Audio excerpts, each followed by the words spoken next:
I I wonder.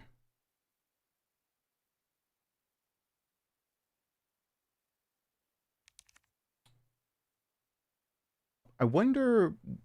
Oh, okay. Resident Evil finally loaded. I was just sitting here thinking the Resident Evil just won't load. But it did. Why does it have me under the wrong one again? It's the wrong Resident Evil. Resident Evil 4. I can give people the power to change what game I'm playing. I need to do that. Also, just maybe download an update. I'm afraid it's going to start promoting Resident Evil Requiem. I need to pre-order that, but I don't have money for rent, so I don't have money to pre-order. What's going on? So I got... Is sarcasm here? Don't tell me sarcasm's here. I got older, but don't ask him how old. I'm not gonna stream for long tonight, though. Because that's the thing. Don't worry, just chalk it up to like a bunch of existential crises or whatever. But hello. I think I'm now live everywhere.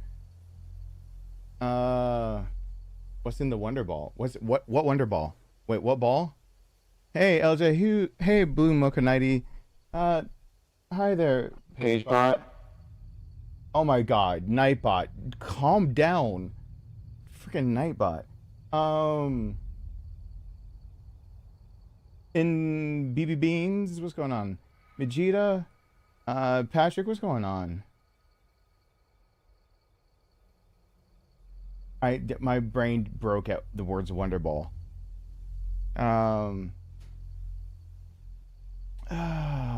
L, hi there, and Linkle, what's going on?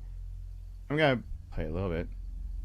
Okay, and then I'm gonna do actual. I figured out what I'm gonna do as a actual birthday stream, but let me have like the weekend to do that because I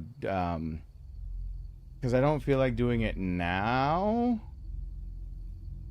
And I didn't even set up like we haven't even I didn't even go in before the stream started and set up like it wants to default to our other challenge, and I don't want to get it where we were crackhead speed running. I'll leave it so the ears aren't there. And God, that's crazy. We can go back to that. I know what I want to do, but it'll be fun for you guys to watch and absolute torture for me. I'm not even going to give away what it is. I'm just gonna say it. You guys can have fun watching what I thought to do for birthday, but I will just be dead inside once it starts because I thought of a good idea, and in a vacuum is great. In reality, well, I guess the office getting warm. Okay, come on, thank you.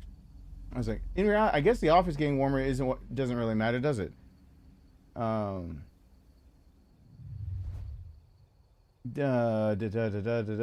Miranda, what's going on with you, Steven? I'm older now. And Stephanie Miranda, and thank you for the birthday wish. I appreciate that. And Kale, you got a birthday that happened recently, but I don't have to birthday dirs myself, do I? I'm a new round number. Hey, Coney, what's going on? In Noki, what, a Coney? Hey, Nokia. Miranda and Stephanie, what's going on? I'm gonna miss people. Oh, it's on top chat, not live chat. Dadgummit. Hey, Larissa. Okay. Oof.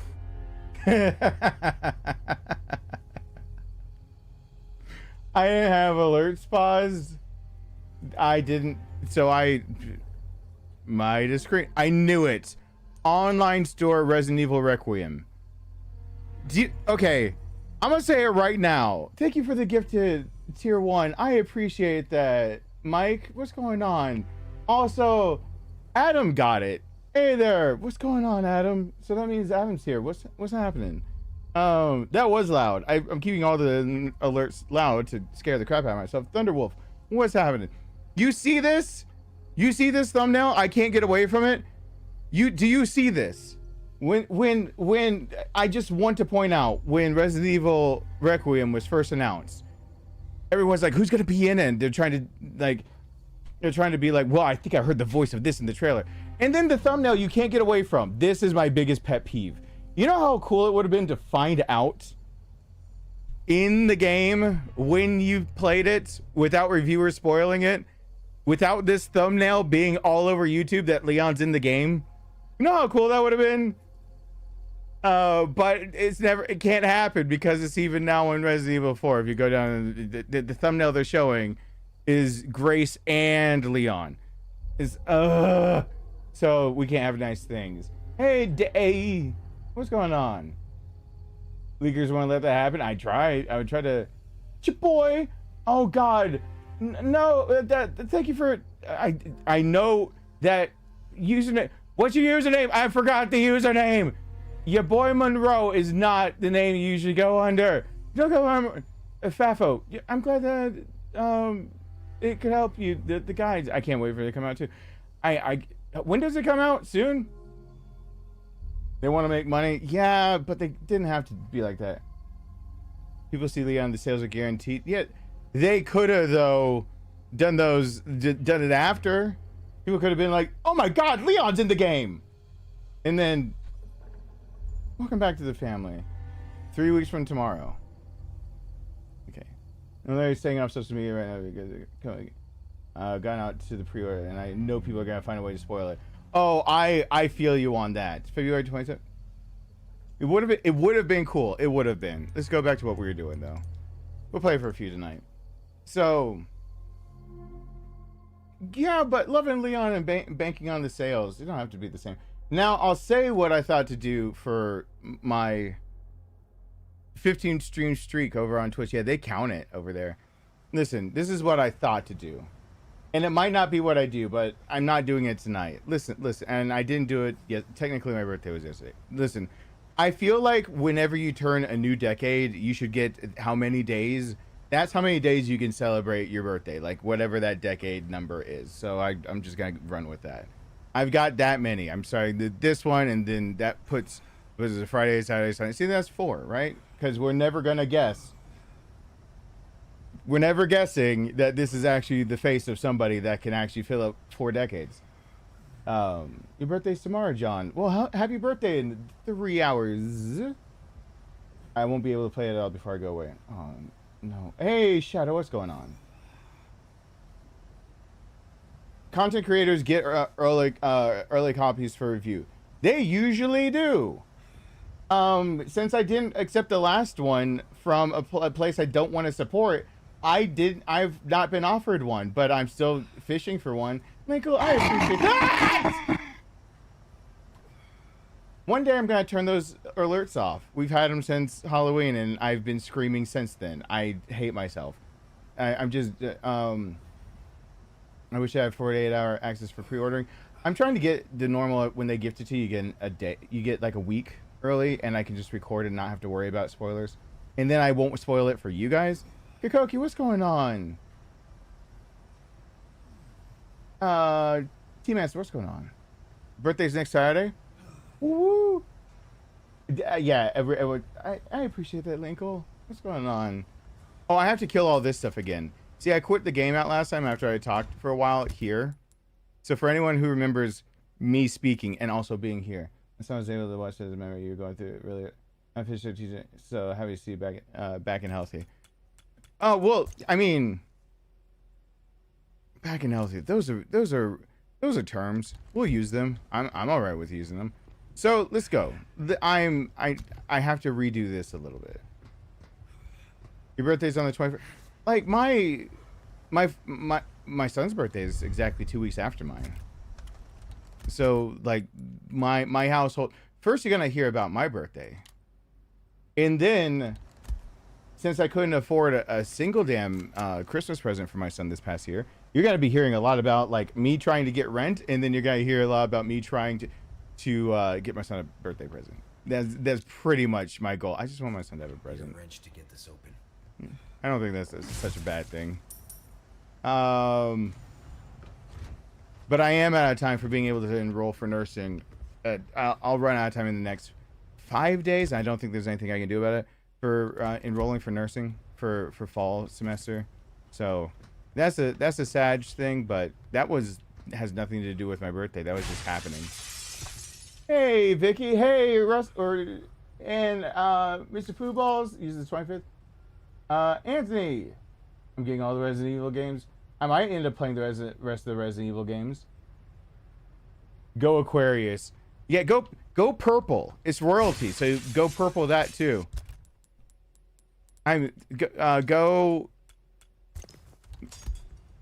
Purple is the color of royalty and also the color of the first robe I ever. Well, my mom technically made the first robe I ever had and wore all the time. But the color of the first robe I also. This thing is controlled by bugs. Oh. No.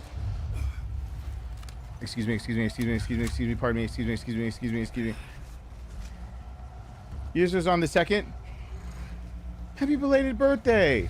I got a text from a friend today that was just like, I should just read it.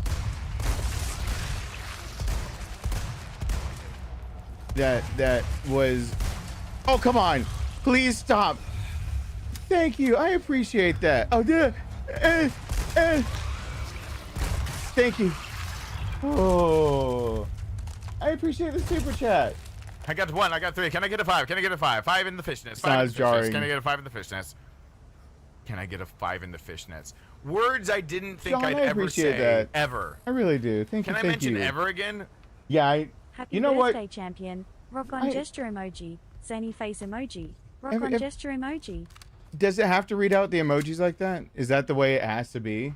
Everyone hashtag Hamilton. I thought John Hamilton. I was like, that's not right. John Adams was this worked along with Hamilton. My brain sometimes is dumb. Don't listen to it. Hold on. And there we go. Yeah, reading out emojis is just one of the weirdest things. Because you just have to accept that you're just going to be sitting there and you're like, okay. Someone is going to read out in a robotic voice the thing you should actually view. Because isn't the whole point of emojis to replace the word? I used the emoji to convey the thing that now is being read out to me instead, when that was exactly what I was avoiding trying to do. So we're like regressing.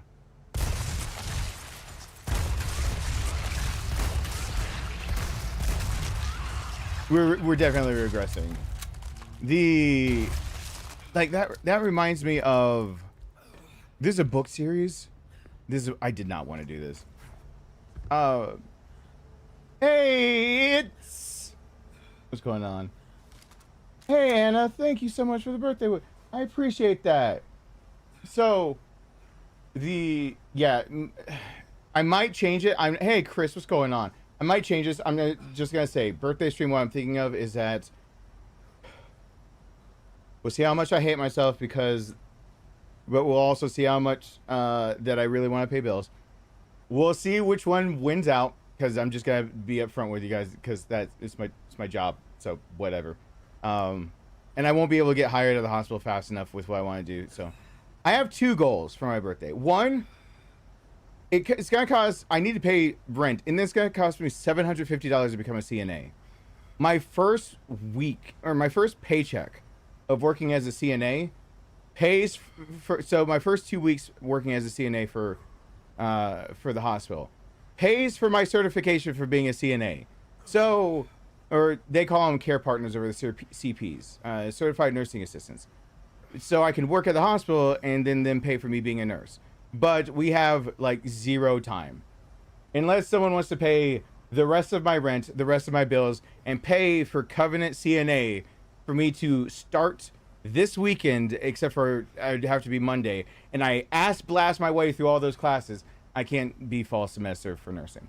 That's just something we can't do. But,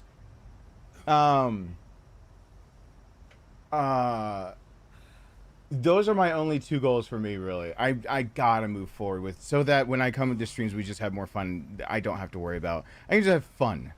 I don't have to worry about also bills. And I'd like this channel to go back to being pretty much strictly a charity channel. Because I liked the idea of half of what I do goes to charity all times. That was cool. Because we used to talk all the time about, like, oh, do we want it to still go to, like, brain tumor research or something else? We did it all the time. I'd like that. I'd also like to be a nurse. But the idea I've got, do not hold me to this. This is how insane my brain has gotten lately. Listen.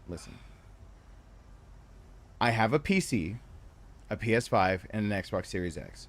It's my job to have game things. I have an Nintendo Switch, but we don't give a shit about that, right? So I have an idea. I could bring the Nintendo Switch into it, and I'd really hate myself. Where we have a bar on the screen. Once again, it'd be going to paying rent, which is due today, and I'm really short. Or going towards me getting certified to be a CNA, which, you know, that would be nice, because consistency would be nice. Either way, I was thinking making the amount very little for the bar, and every time it fills, I have to spin a wheel, and the wheel is Resident Evil 2 Remake, 3 Remake, and 4 Remake, and I have all 3 games up at the same time on PC, PS5, and Xbox Series X.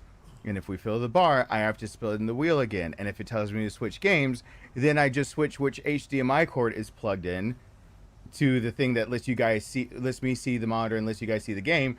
And the goal would be to get the highest rank in all 3 games, but I have to switch which game I'm playing, basically based on you guys at any given time, which will be god awful if I do that. Also, somebody else said Retro Night. The reason Retro Night that sounds like so much. That sounds like pure torture. But I'm thinking about doing it. Hey Julio, what's going on? Thank you for the birthday with bronze sausage. I've never described my sausage as bronze before. And caramel. Hey Aisha. It sounds awful, but that's what I was thinking about doing. Nintendo Games Retro Night. I've also thought about starting a whole goal where every week, like, YouTube, I think the upload schedule that YouTube will let me get away with is something like Monday, Wednesday, Friday, and Saturday and Sunday, like 4 days a week, since it's not supposed to be 7 anymore. I'm very confused by what they want, and I'm trying to get specifics. But somebody else was like, I want family game night back. And so I was thinking Retro Night being Monday, family game night, starting during Retro Night being like, family game night had people show up, but a lot of people stayed away. That if we meet a goal, we can, like, every week we can do family game night on Wednesdays again, and that Retro Night can be a different goal. I don't know. If it's a goal, then the people can choose what happens for Retro Night. And Retro Night's just Retro Night, and now I'm fighting these things.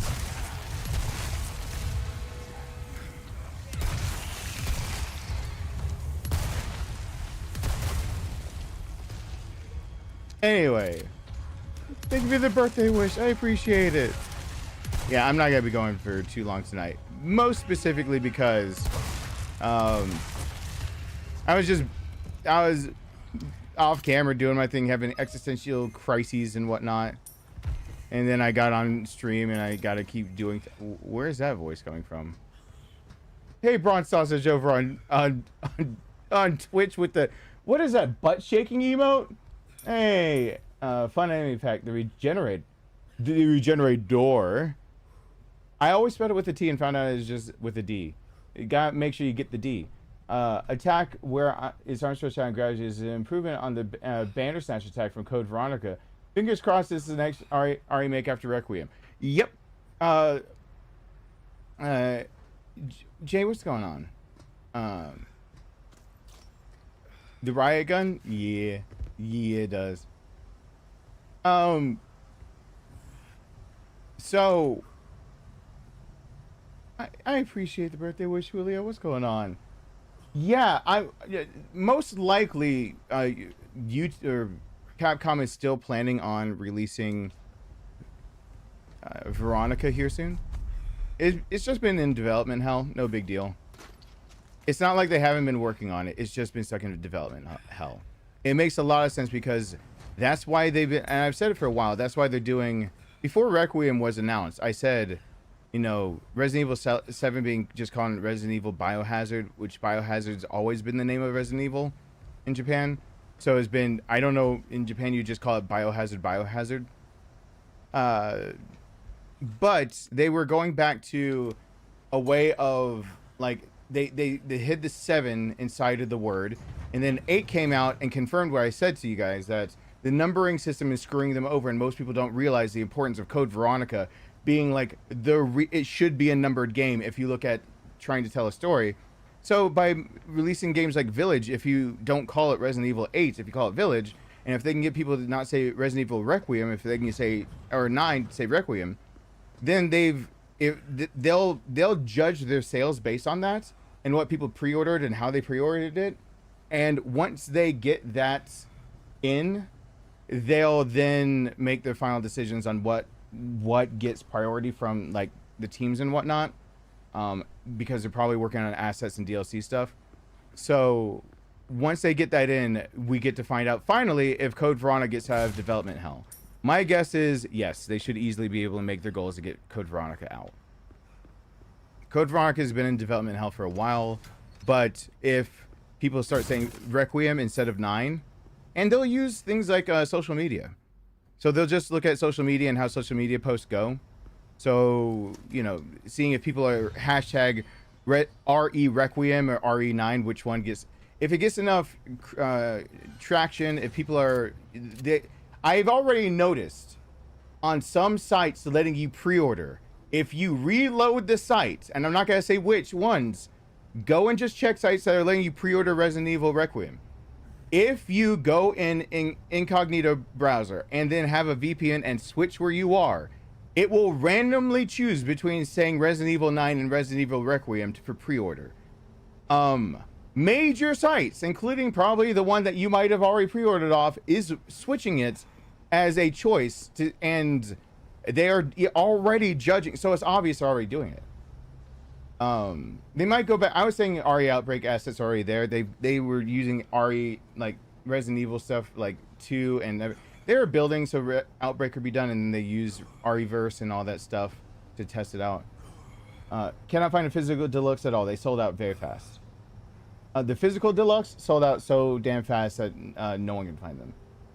All right, so I found like a marketing reset. Start of the remake timeline, I think, right? It's not, well, it's not a remake timeline. It's just Resident Evil 6 was just not good, and Resident Evil 7 was going to be Resident Evil 6, but 6-tier. Resident Evil 7 was 2/3 of the way finished, and then they scrapped it and made the Resident Evil 7 we've got. So it was a reset, and Resident Evil 7, 8, 9 were first person. So it went from 1, 2, 3 being tank controls, 4, 5, 6 being over the shoulder, 7, 8, 9 being first person. I know there'll be third person, and you can choose first or third. With the preview came the developers already admitting that at least when it comes to the protagonist that was first put out there for us all to see, the proper way to play the story, and the developers did say there's a proper way, is first person. So yes, the guess that 7, 8, 9, there's a proper way to play it, is also correct. Does it matter? Well, no, your preference should be the proper way to play it. Ashley. But hey, Shadow and Tiara.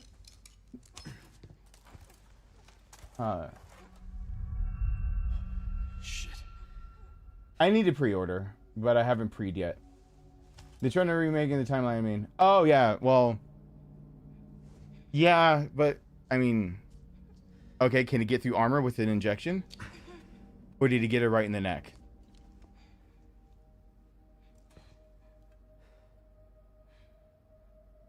Oh, I'm playing the entire game. I'm first person, and then I'll replay it third person. No. If I have it, Okay. If I have a dev team saying that they designed the entire game around the idea of it's in first person, my first go around will be in first person. My second go around will be in third. So what I post to my channel, even if it puts it initially in first person, like I'm not gonna say, because I don't want to for anyone to spoil who all you can play as, but if anyone's still holding out that hope of not having that spoiled for them, that hope is like dead for me, but not everyone has to be dead. I'll switch it to first person. I'll have an entire first person play, because the game was stated to, one of the first statements made when the first trailer dropped was the game is meant to be played in first person, but they immediately said you can switch between first and third. When developers were strictly asked what way the game is intended to be played, they did not say portions of it. They said front to back is first person. I mean, they unequivocally, when another person was announced, that question got posed again, and I'm gonna have to go find the article, but I don't want to because spoilers everywhere. They unequivocally doubled down and said the game is meant to be played in first person, but you can switch back and forth. Resident Evil 9 was designed first person, and then it's like they knew people would mod it for third and just gave you a chance to do it both because it went really well, being able to let you choose between first and third for which game did that? Was it Village or 7? It was Village. Village has the built-in.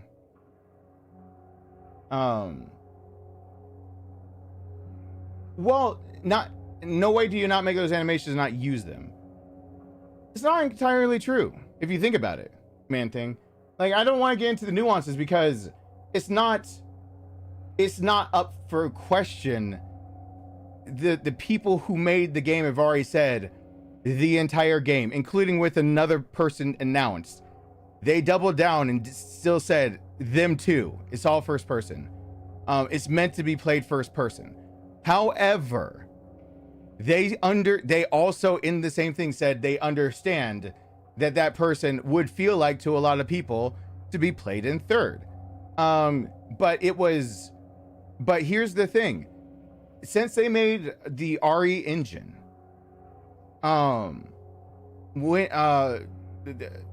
since they made the RE engine, all animations, even if things have been first person, have always been there.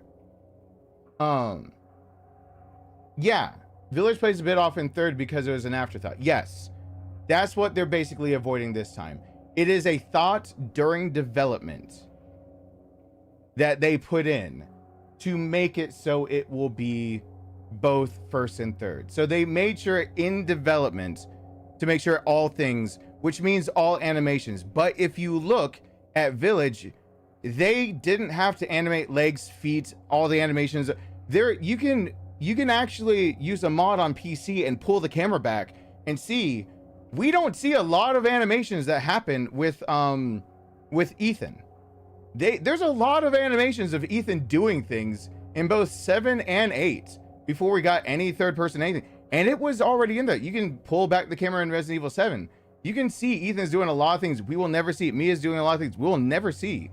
So just because they make an animation does not mean that that's the way they intended. What it means is that they're giving the audience recognition. That's all they're doing. They're going, hey, I see you.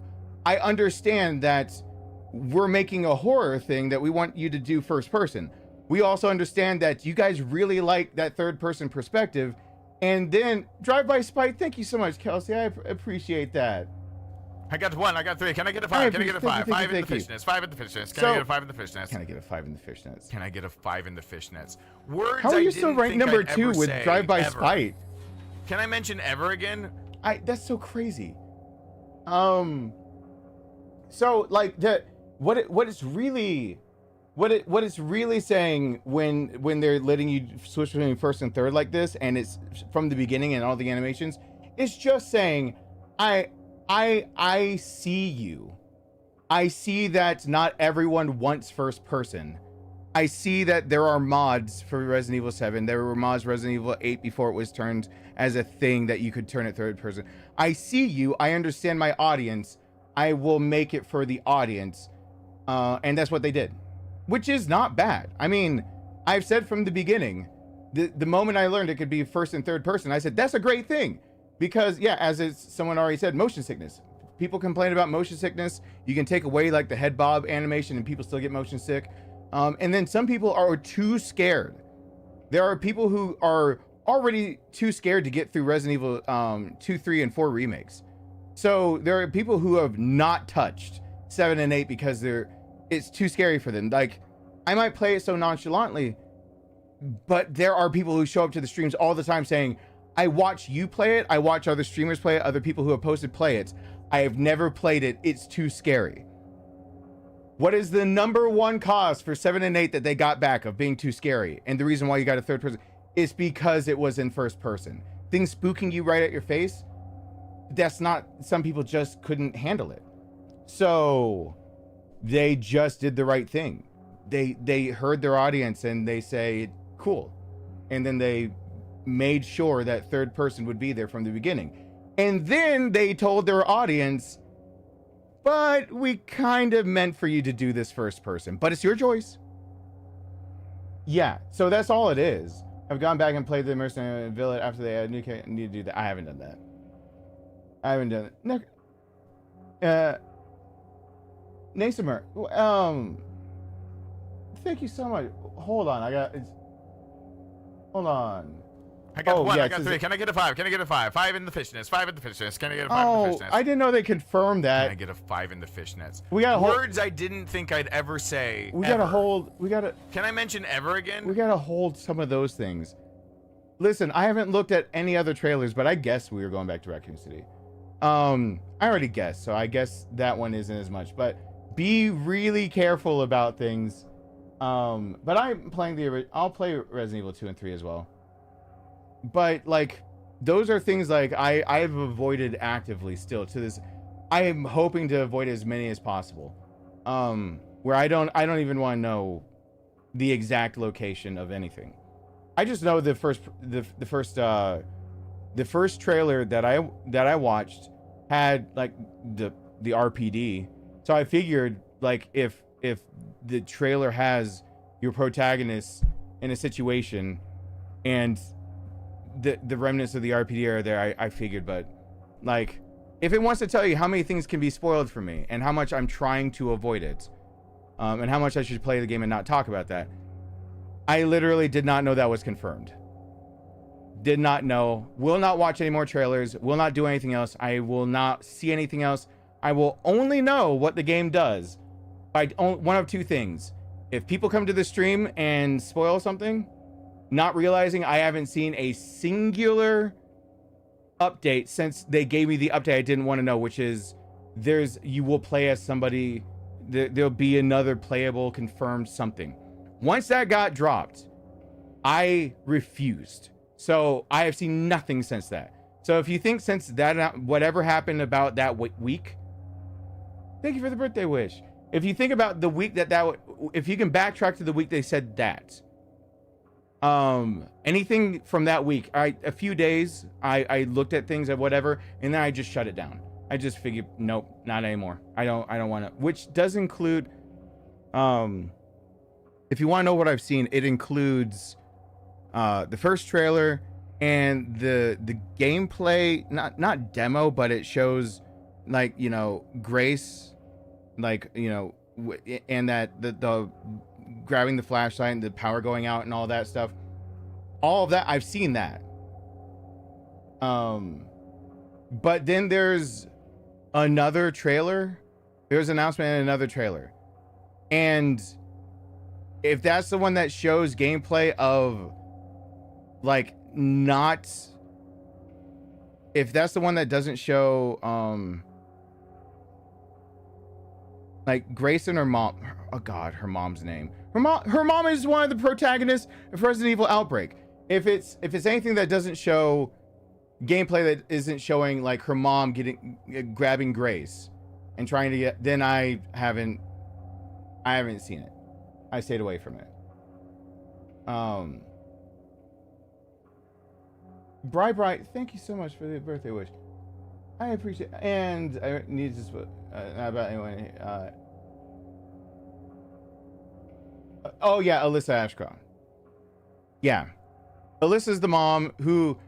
Hey Ryu, what's going on? It is really cool that they planted the seeds of, you know, this was planned that they were going to do this since they made Resident Evil 7. And if you go back, there's no denying they knew that this is where they wanted to go, which to me, one of the reasons I'm avoiding things, I want to get all the surprises because 7 and 8 have to have meaning leading up to 9.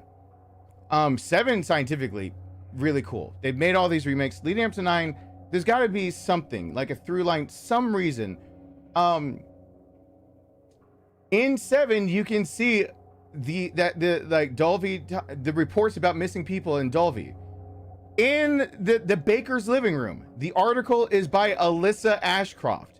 The files that for Zoe of after being saved, you can read all the files. There's a second newspaper thing about like what we're not being told and all this stuff. And the author of it, when you read to the bottom, Alyssa Ashcroft.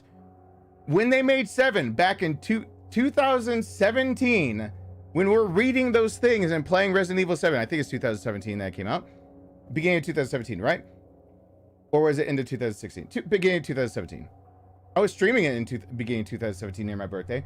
The paper was already there saying Alyssa Ashcroft right in your face.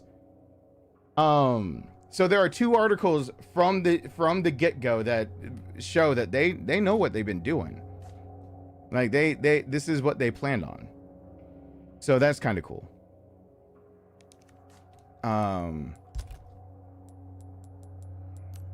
So it's not like, oh, they just brought back a character. That's, I mean, they could have brought back anyone, but they brought back this. Oh, that's when blah blah blah. It really is like, oh, they thought this through. This was thought.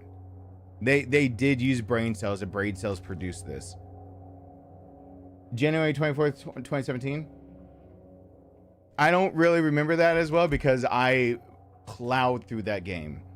To be able to contend with other bigger YouTubers, the moment I could download it, I played it, uploaded a video, played it, uploaded a video, played it, uploaded a video until the whole game was finished. And then I did anything else with my life, which is exactly what I'll do with Requiem, unless they give it to me early. And if they give it to me early, then I can start playing it like nowish, between now and next week or whatever. Just not spoil anything for you guys, not be able to be spoiled with anything. And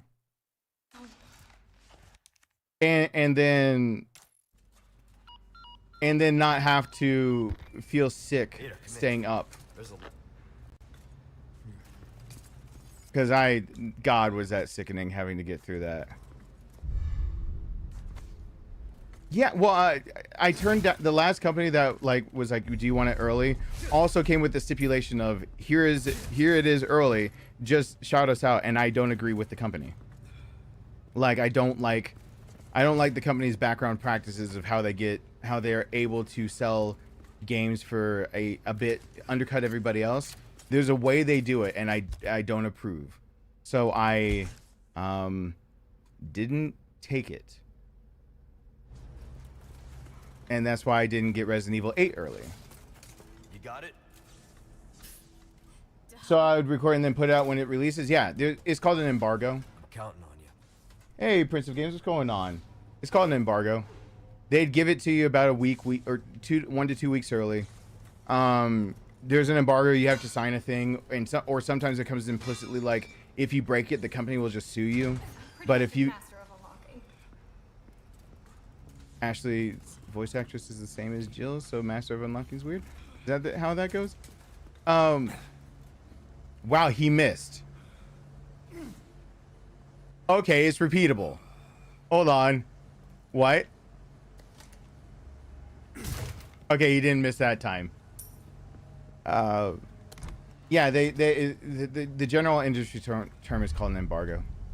You have an embargo put until a date, and at a certain date, at a certain time, it can go live, and that's why other bigger YouTubers, you see them like having already had it played, and you're still downloading it, and they already have like part 1 through like 3 out. That's what happened. They just released it the moment the embargo is up. And the way some One in particular YouTuber that I will not name, but who actually lives near me, as in I could go walk to their house right now. It would take a few, but they live near me, and they millions upon millions of subscribers. They get away with it by taking the embargo treatment and consistently figuring out where the beginning of the game is and what wouldn't count as going over like the stipulations of the company, and putting out a part 1 sometimes months before. So they will always rank highest when people try to go out and upload their versions of it. And I think it's one of the shittiest things you could possibly do, but also really good business. Like gamer wise, shitty thing. Business wise, incredibly smart. So yeah, it's like both of those things. I'll buy almost anything. Like, it's not a cool thing to do, but like I get it. I too also am business. I understand the idea that sometimes you're like, oh, I don't want to do that, and then you go, I do need that. What's that thing called? Rent. I need that. Hey, Amy, what's going on? Hi there. Thank you. Will that So, be all then? like, I get it, but like My that, wares I are won't. You won't come to my channel me doing that to you guys unless it's the way they get away around it is basically there's so much of a game that usually goes out to people who review games, and so they take the review time, and if it's the beginning of the actual game, they'll just go ahead and make a thumbnail saying part 1, and while you're going to search for like anything to do with release reviews or anything, they've already put up part 1 because they got confirmation that the review of the game was actually the beginning of the game.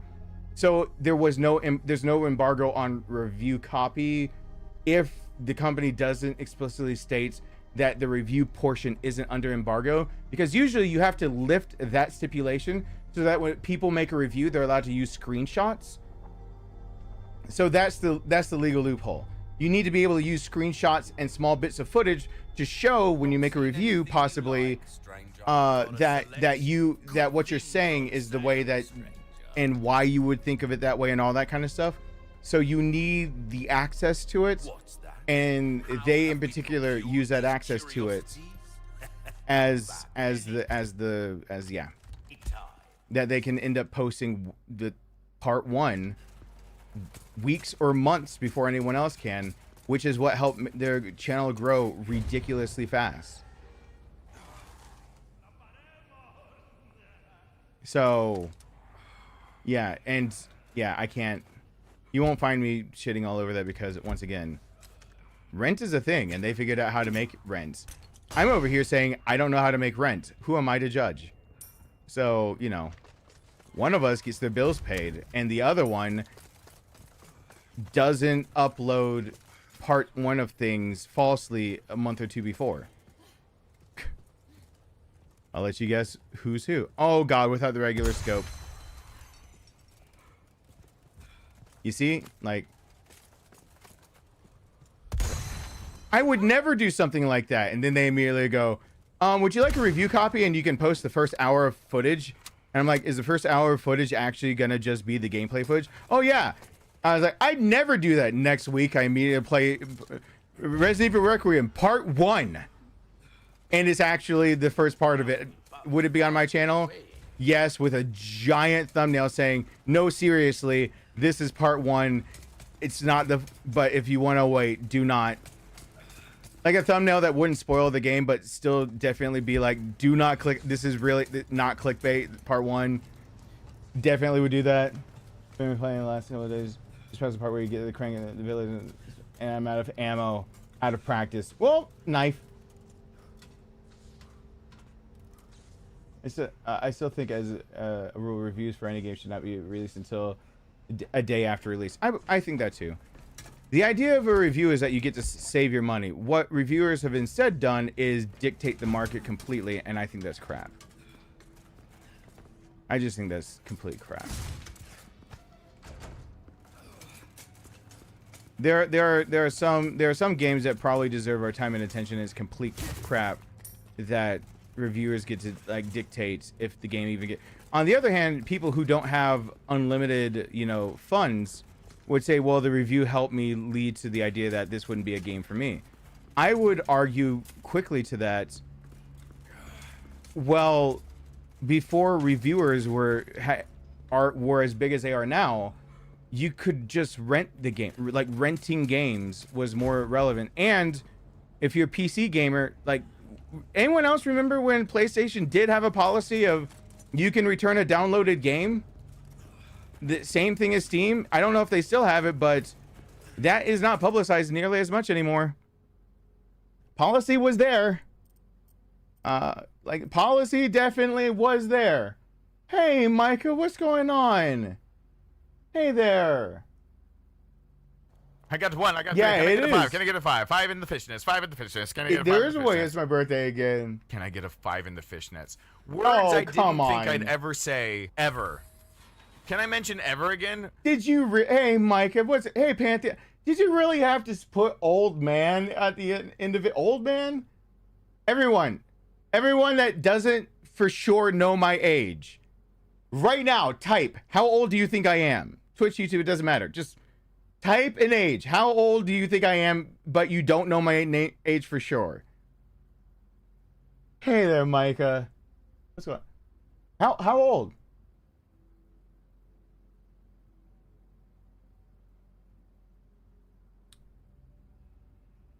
The first things I see are 35 and 45.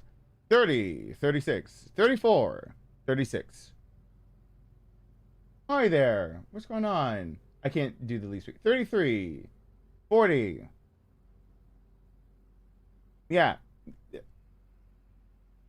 36 or 39. No, I'm doing. Yeah, 38. I'm 40. I 40.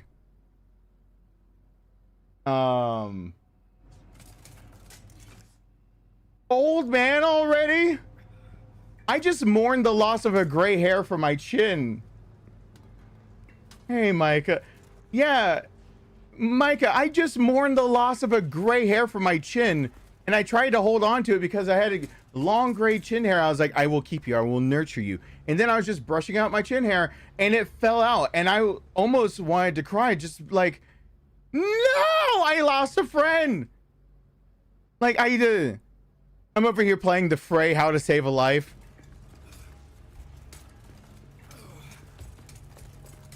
Just like, how do I know? I just want to just bring him back. He was so long. Also, pictures of me from being 26, trying to dye all of my, or bleach all my hair pure white. It's not like I didn't want white hair. It's just that when I tried to bleach it white, it was like I could not get that white look, and I wanted white/silver hair. Welcome back to the family, Micah. What's going on? I've been Green Grace for a while. Welcome back with that giant 4 next to you. Oh no. If you're a friend of mine and you were like, hey, I'm getting gray hairs, can you help me out? No, I will not. I will hide those gray hairs from you and never tell you. I will help nurture those gray hairs, and I will say leave them alone. I will name the gray hairs, and I will mourn their passing. I will do everything that I can. But I want like, my biological father gets these like streaks of silver. So badly do I want that. Lord have mercy, when I stopped for, I have no idea, but it's okay. Life happens. Death, destruction, and despair, people dying everywhere. Where is the bad? Oh, do I have to get the notice of the bad ones here? Where is the bad one? Where's the one that will kill? Where's the regenerator? Where's the deadly one? I thought it was in here. I thought then shooting out. You know what? We'll just go forward. I want to be a silver fox. I need to finish playing Silent Hill F when I see that. You want to be a silver fox so bad. What is it? Okay, two people said silver fox at the same time. What is a silver fox? That is that a term? Is that a thing? Is that lingo? What's going on? Two people. Hey, Mike and Majida, you both said silver fox at the same time. Is that a thing? Should I know that? Is that a thing? Now look, something's bound Is that a thing? to catch your eye. Well, I mean, if I showed a picture of my biological father, you'd see that ever since he was 40, he had literally, it just went in streaks of just like not white, silver. It's like it reflects sunlight, silver in straight back streaks randomly, and he didn't do anything. I think it's an attractive older person, an older with graying or white hair, an older, huh? Well, I don't necessarily want to be older, but I want to be silver, an attractive older man. Well, okay, I'll go with that. I can't really say I'm not older. I was talking about this earlier because I called I did, and my friend was like, "You mean silver fox?" Okay, well, sure. Attractive older man. Yeah, I mean, one, I want to be silver hair and male. Attractive already passed me by because connotations of attractiveness, like I missed that boat because like I was born with this face, so there's nothing I can do. If we fill that bar, the next bar tonight can be plastic surgery. But like I do want silver hair, and the whole black don't crack thing might go on my thing, so I don't know. But I've got pictures on my phone that I will not be showing you guys tonight. Or ever, possibly. Where, attractive is still that it never was there. But I have good ophthalmologists, in the area, and I can help anyone look up one in their area if they need help. Because I probably can diagnose their real problem. But I digress. There is a picture of me being like, all right, I tried my chin hair. So I tried my head hair. Couldn't get pure white. Even with people like, what about Manic Panic and do the little purple? Didn't work. Couldn't do it. It just didn't work. I need natural hair looking like that. Tried my chin hair. I couldn't get that completely white. I threw in my eyebrows. Never put that bleach that close to your eyebrows. And second,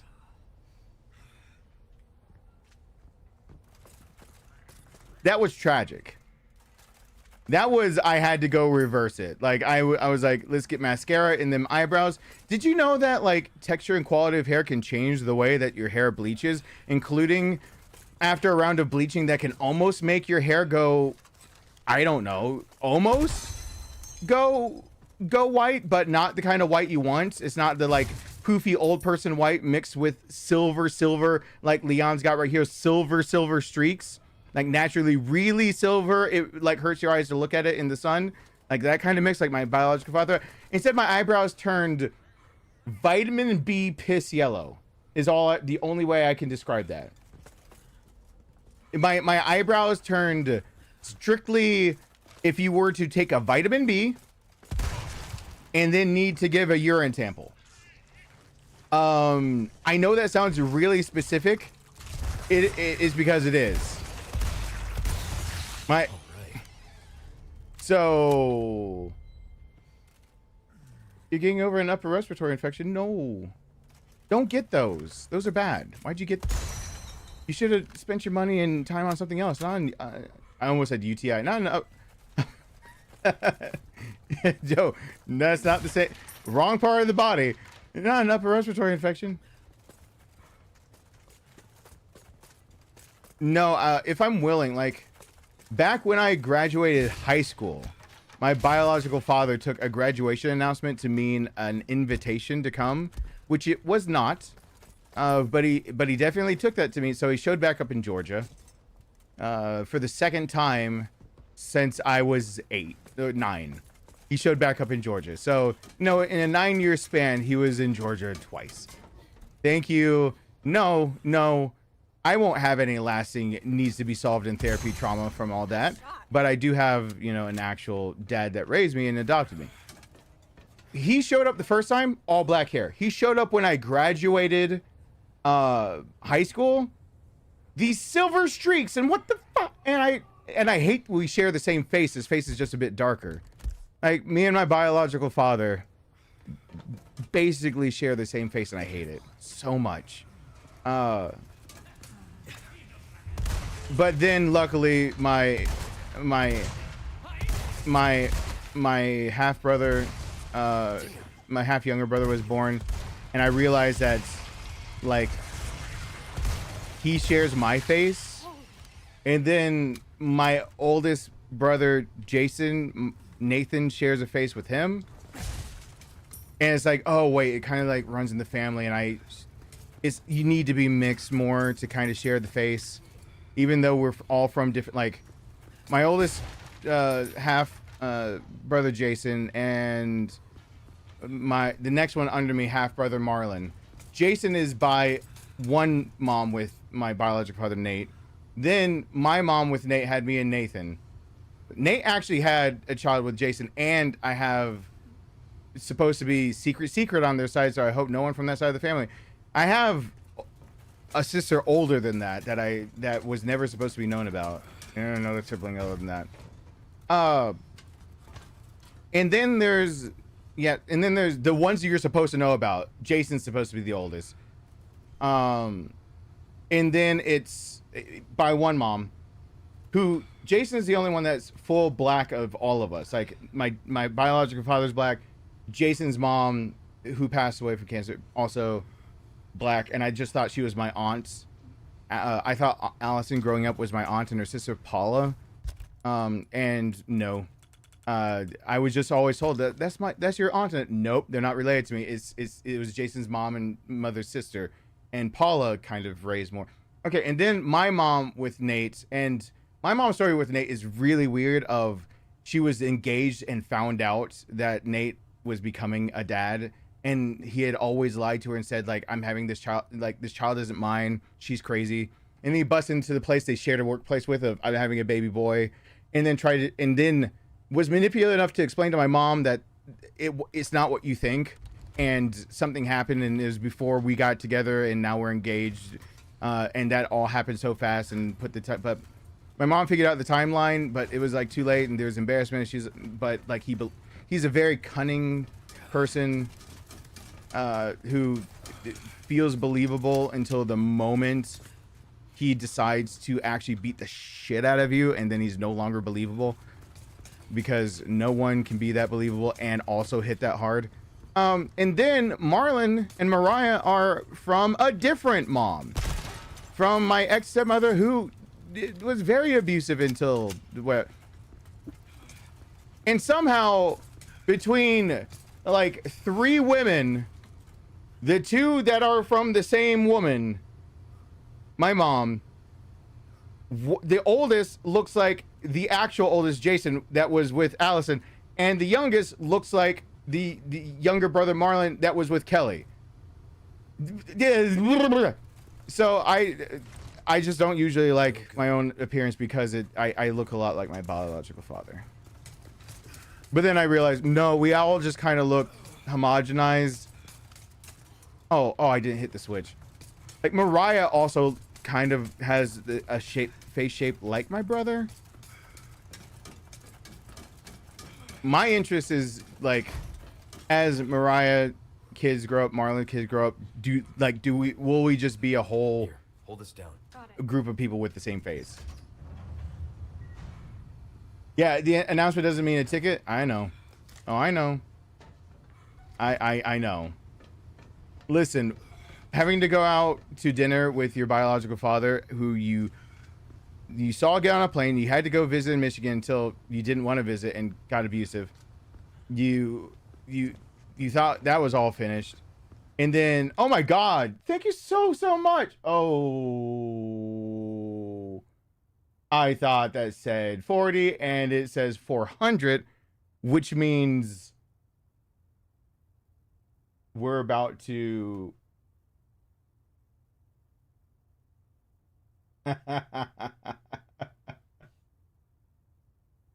I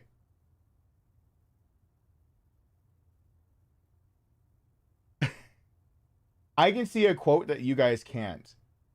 And that's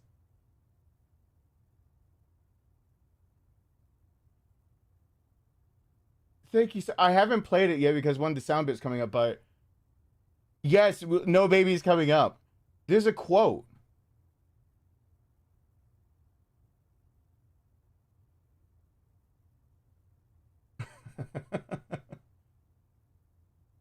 Oh.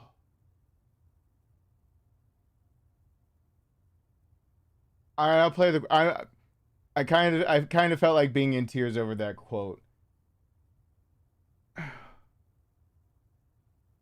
Hold on, I'm getting myself together because when it's right out and you guys can see it. I really appreciate that. Because there's one that goes along with it.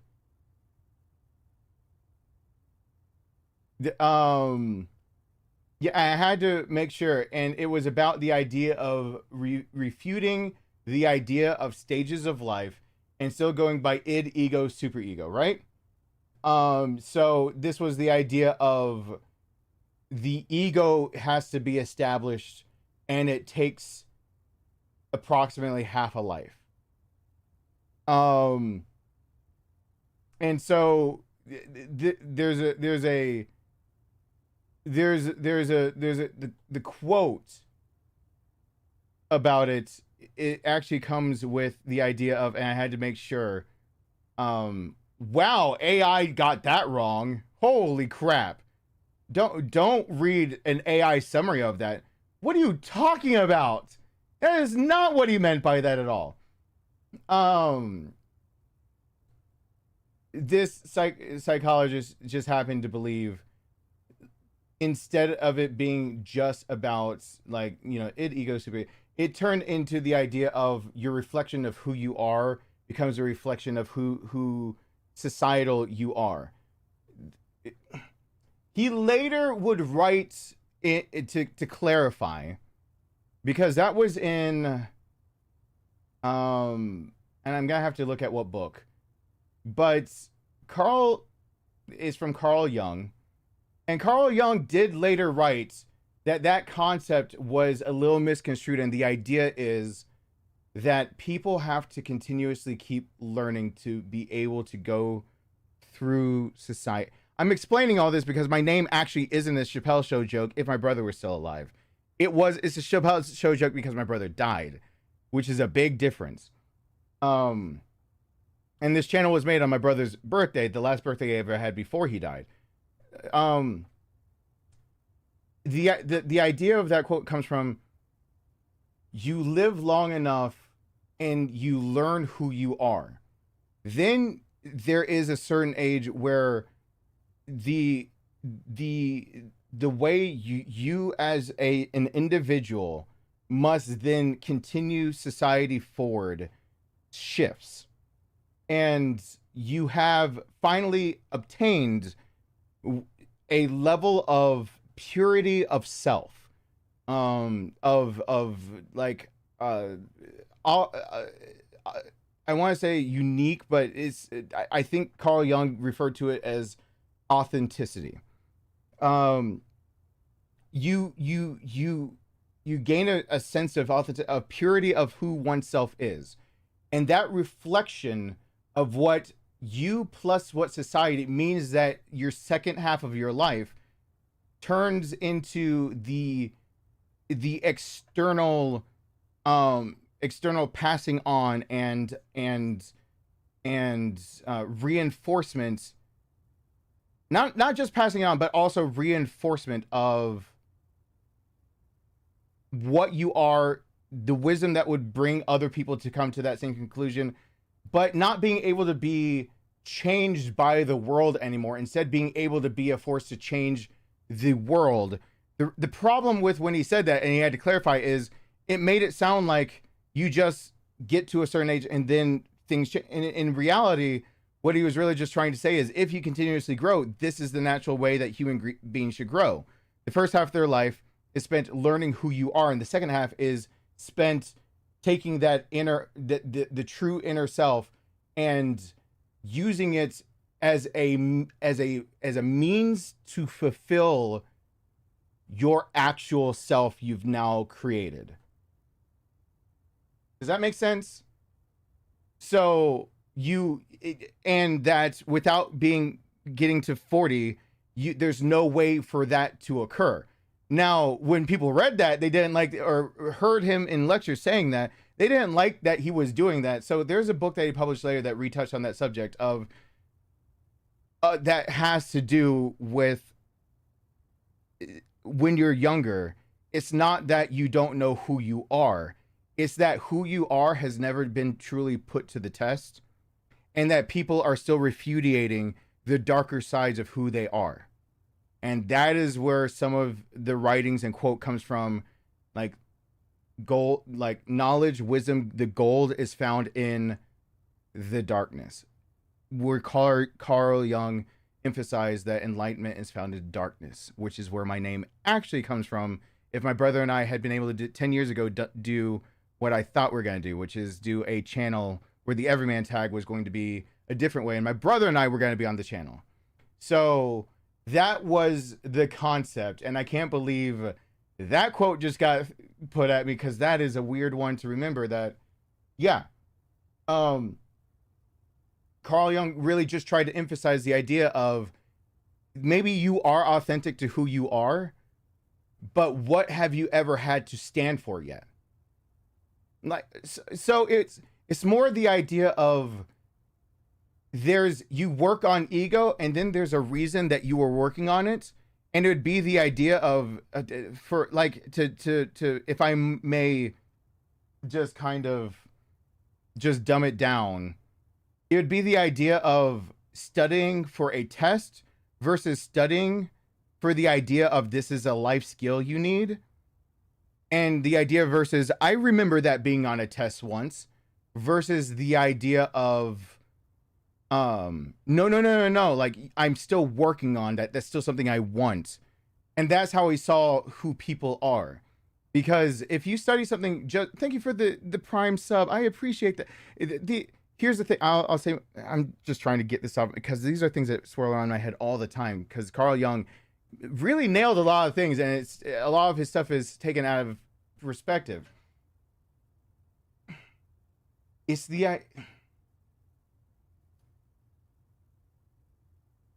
idea that the ego is actually bad. Like the id, ego, super ego. That's Freudian speak, right?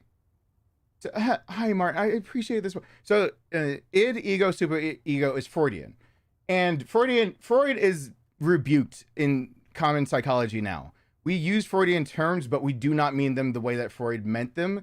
But sometimes we just still borrow and use the term because it was the start place to at least go from place. And there's a lot of people that, I mean, we don't all get our Jimmy and Jillikers off from being basically sexually incestual beings, which, thank you for, I appreciate the birthday wish, which is kind of some of what he was getting at with a lot of things he said.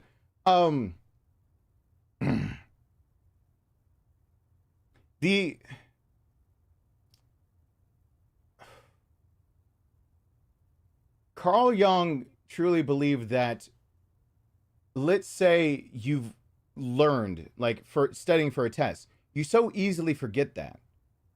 And then you learn because you want to have a life skill and you want to be a better person. That doesn't mean you're not working on yourself, but what does that mean for everyone else around you and for who you are in society?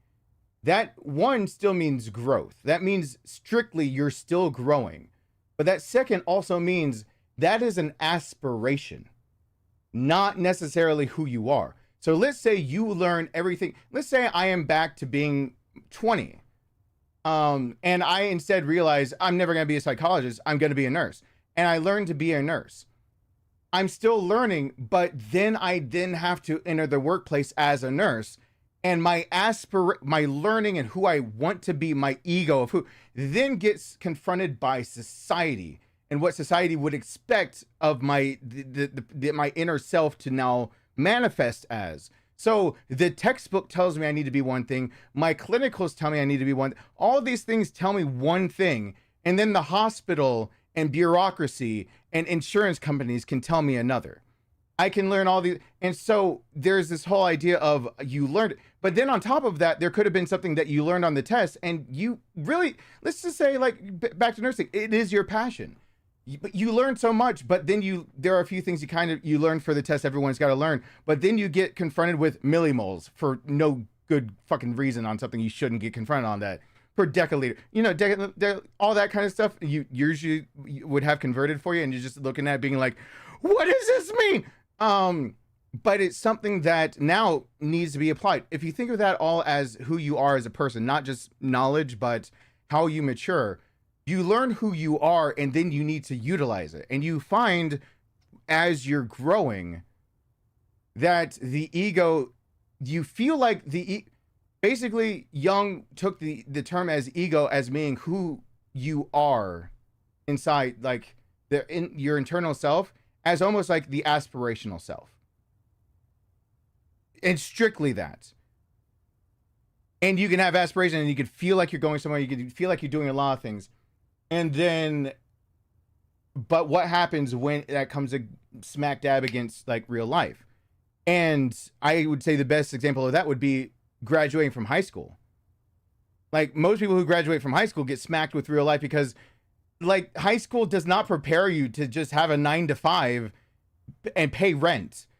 Like you're either your parents are teaching you that now, or you realize that from when I was a high schooler, where they're like, oh my God, my generation, they're like leaving the nest at like 20 to 22 years old. There's something wrong with them. They're not moving out when they're 18. And now the average age where people are moving out from their parents' house is 27. Okay, yeah, that's why we need minimum wage raise, for one. And second, it's like, what if you weren't taught that? Like that part of it is reliance on societal standards. His bigger point would be the idea of reliance on those expectations and what you're supposed to know versus what you want to know versus what you'd like to grow into and be. And when most people think of themselves as younger, as they get older, they continuously think, this is what I wanted to be. This is what I ended up being. And there is a sense of regret. Once you actually have feet to fire of this is who I wanted to be. And then it's like, okay, this is who you aspire to be. How about I throw conflict in the mix? You know how I like story writing and all that? How about I throw conflict in the mix? And I tear down who you thought you want to be. Well, now who are you? Because that's basically society going, good on you. You tried, but try better next time. That doesn't fly, because here you are with a dilemma. Keep being who you want to be, but now I've got a moral dilemma or societal dilemma for you, internal or external. And you can't be both. You can't be the aspirational learning you and also the one that fits in society. And you've got to choose, and you won't know which way you choose until you can go through it.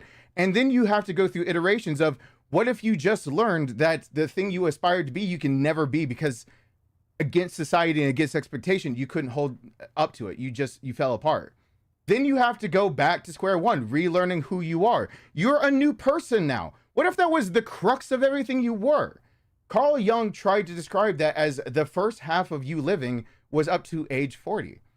40 was just an age he threw out there in lectures, and then people started being not happy, and then wrote down in papers and a certain book that I'm forgetting the title of. That's, I'm not gonna forget the title. I just don't want to get too deep into it right now.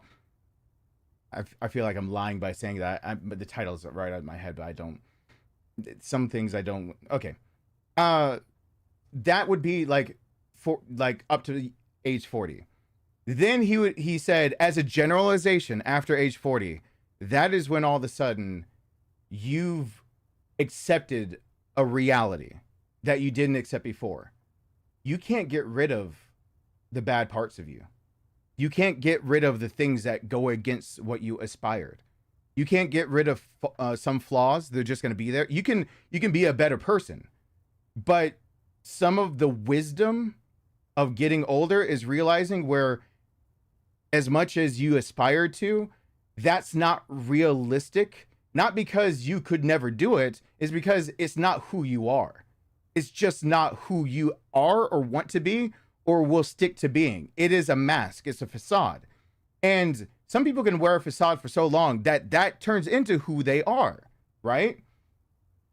Well, at that point, that would be the idea of, if people start validating the facade, it is you. If people start validating who you are, it's you without the facade. But we all wear a face. It all comes crashing together for Young at the second half of your life, where everything you've decided to cover up or embrace or everything. And his biggest emphasis was the last thing that you will not get past. I appreciate that, Cody. Thank you. Thank you. The last thing you will not get past, and the thing that separates the two halves of your life, is the darkness you carry with you. That there's your, think of like Bleach, like the anime Bleach, the inner world, like where you have to go inside yourself to find, like even going completely dork, something like that, or anything else, where it's like an inner world. You have to be better. You have to, even if you're willing to wear a facade for everyone else, you have to embrace the idea that what you are inside is you're putting on a mask to cover it up in the first place. And so the second half of your life is the actual focus and shift in who you are to be pointed inside. I know that sounds actually like I got it backwards, but it's not. After that point in life is when you truly are looking inside for answers. You've run up against the world, and you've stopped running away from the darkness that you have inside of yourself. And you start finally turning toward that you've had answers for your problems or your dilemmas or your life or how you want to lead it. You've had answers this entire time, getting this climb to getting to 40. You found them. Can you embrace them? And if you can embrace it, you now instead are not bound to society. You're working inside of, alongside of, and furthering society. So instead, up to 40, society was your inner world in a way. You are socialized through school. Your inner world of your moral compass wasn't made by you. It was made by what got you in trouble by your parents and school and what people expected. And then what feels naturally wrong by things like just self-preservation, of the idea of you don't hurt other people instinctively because you don't want to be hurt. Whether you internalize it like that or not, that's your thing. But if that's the selfish gene by that dickhead who started making us all learn creationism in 2000s, where we went, you're turning into an asshole and you used to have good ideas, because it's just science, dude. It's science. But the selfish gene saying, why would other interspecies anything look after anything else interspecies, right? Cool. That's what the selfish gene kind of starts heading on. Like, we selfishly will look out for others because of our own selfish desire. We don't hurt somebody else because we have a gene inside that doesn't want to be hurt. And as long as we don't hurt others, maybe we don't get hurt ourselves. It is like do unto others how you'd have do unto you. Anything against that. But then it's the idea of even looking after others, even doing a good act is selfish. If you do something for someone else, it's to get something in return. If it's not adoration or love or respect or money, you do something for your boss because you need a paycheck. You do something for a friend to stay as a friend. It's not necessarily using somebody, but it's a symbiotic relationship. It's always at its core, though, selfishness on both sides turns symbiotic very fast. It's not parasitic. If both people are selfish but not taking too much, then it's symbiosis, according to him. I'm not even name dropping him because after that book, he pretty much turned into an asshole. That's the end of his career, and I don't want to hear anything else he's ever had to say, because he showed up on college campuses just being a dick.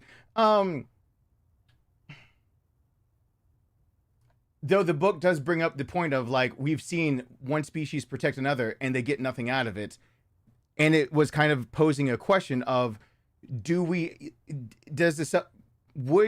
are we genetically coded to protect our own species, or are we genetically coded to protect the things that would protect our species. And if it doesn't have anything to do with our species, why do we go out of our way to protect it? And it's not just seen in humans, it's seen in wildlife all the time. It's seen in the wild all the damn time. So the book, The Selfish Gene, already brings up the question of, this is the general idea. We do things selfishly, but we don't have an answer because nature doesn't always do things selfishly. Nature will do things in weird ways, and there's no gain. There's nothing you get out of it. On the psychological side, Carl Jung was already hitting on something like that, of there's something inside of us that is selfish, but part of that selfishness is affecting others, which would be like society, right? Oh my freaking Christ. What is that amount? And that the bar at the top right is broken, like severely broken. But what is that? I don't know what to do with any figure that has a comma in it. Thank you so much. And welcome to the family, Cody. Thank you so much, Jared. Holy shit. I don't know what that is, but that makes me scared. Please don't go hungry trying to, don't tell me like you're going hungry. Please don't miss a meal over me. Please don't. Okay. Whew. Good. Okay, cool. Jared, I appreciate it. Thank you. I saw a comment. I was like, you're gonna lose your house and home and everything.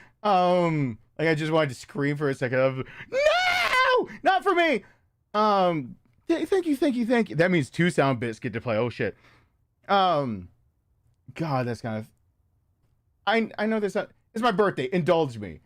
I appreciate that so much. Carl Jung more or less said, you didn't choose all the things that make you who you think you are. You didn't at all. You built a thing, but did you really build it? His point after that was, you finally are a thing enough, you've built enough that you can finally turn toward what, and Carl Jung was all about the unconscious self, who you are, and that is where your real self has always been lying. The idea of the unconscious self, the one that you would, where you don't want to cast light. Okay, so you made this choice instead of that. You identify before age 40. Carl Jung would say, you identify with what you did based on the thing you chose. Wisdom, being truly fulfilled as a whole person, instead of just whatever you grew up with, would be accepting the idea of not what you chose. Like, do you want vanilla or chocolate? I want vanilla. Well, you identify as vanilla as your favorite flavor. Carl Jung would start saying, this is about the age where you should start identifying more with, but it means more that I chose against chocolate than I chose for vanilla. Because you can choose something, but that means you didn't choose others. What if now it's chocolate, like vanilla, chocolate, and strawberry? You still choosing vanilla? What if this is a different day of the week? Are you still choosing vanilla? What if you have if you're at, an ice cream shop, are you still choosing vanilla? He's saying that basically all these other things you didn't choose say way more about who you are than the one thing you chose. And that most people will ignore all the other things because it's scary. Because let's put it more realistically. You're in a dire situation. You can only help one person. You love and care about both 4 people. There's multiple people, but you cannot help them all. And I've been in that situation before. 10 years ago, my brother died. Before that, I was making a choice and I tried to choose both and it didn't work. And what I tried to choose says way more about me than what I actually did, which was I was trying to choose between like a marriage and not having like a wife and all that. And I was trying to choose that and my brother. And it didn't work out. That didn't work out because I'm not married and my brother's dead. Like, so none of that worked out. Tried to have my cake and eat it too, right? which that saying is try to eat your cake and have it too, because the saying makes no sense of try to have your cake and eat it too. Yeah, if you have a cake, you're going to eat it. You can't eat a cake and also have it. You can't admire the cake you ingested. That's where the saying comes from. You can't eat your cake and have it too. You either have it or you ingest it. What it really says is what you chose against. And you want to help out two different people. I chose to try to help my wife and my brother. What does that say about what I accidentally chose against?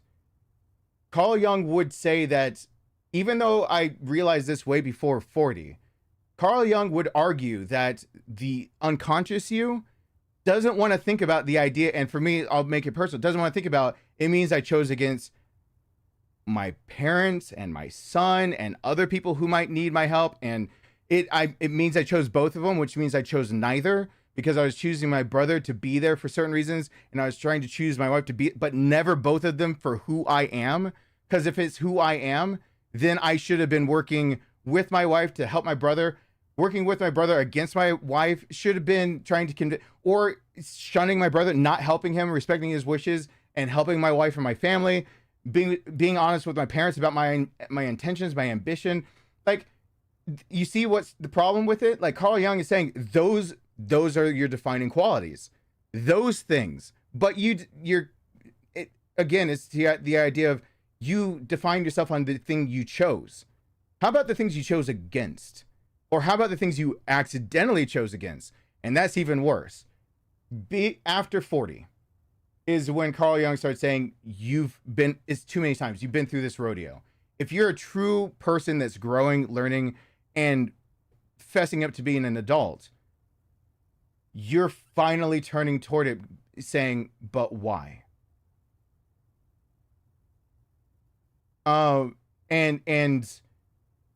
And so all of a sudden the inner self, the shadow, so you look for the darkness.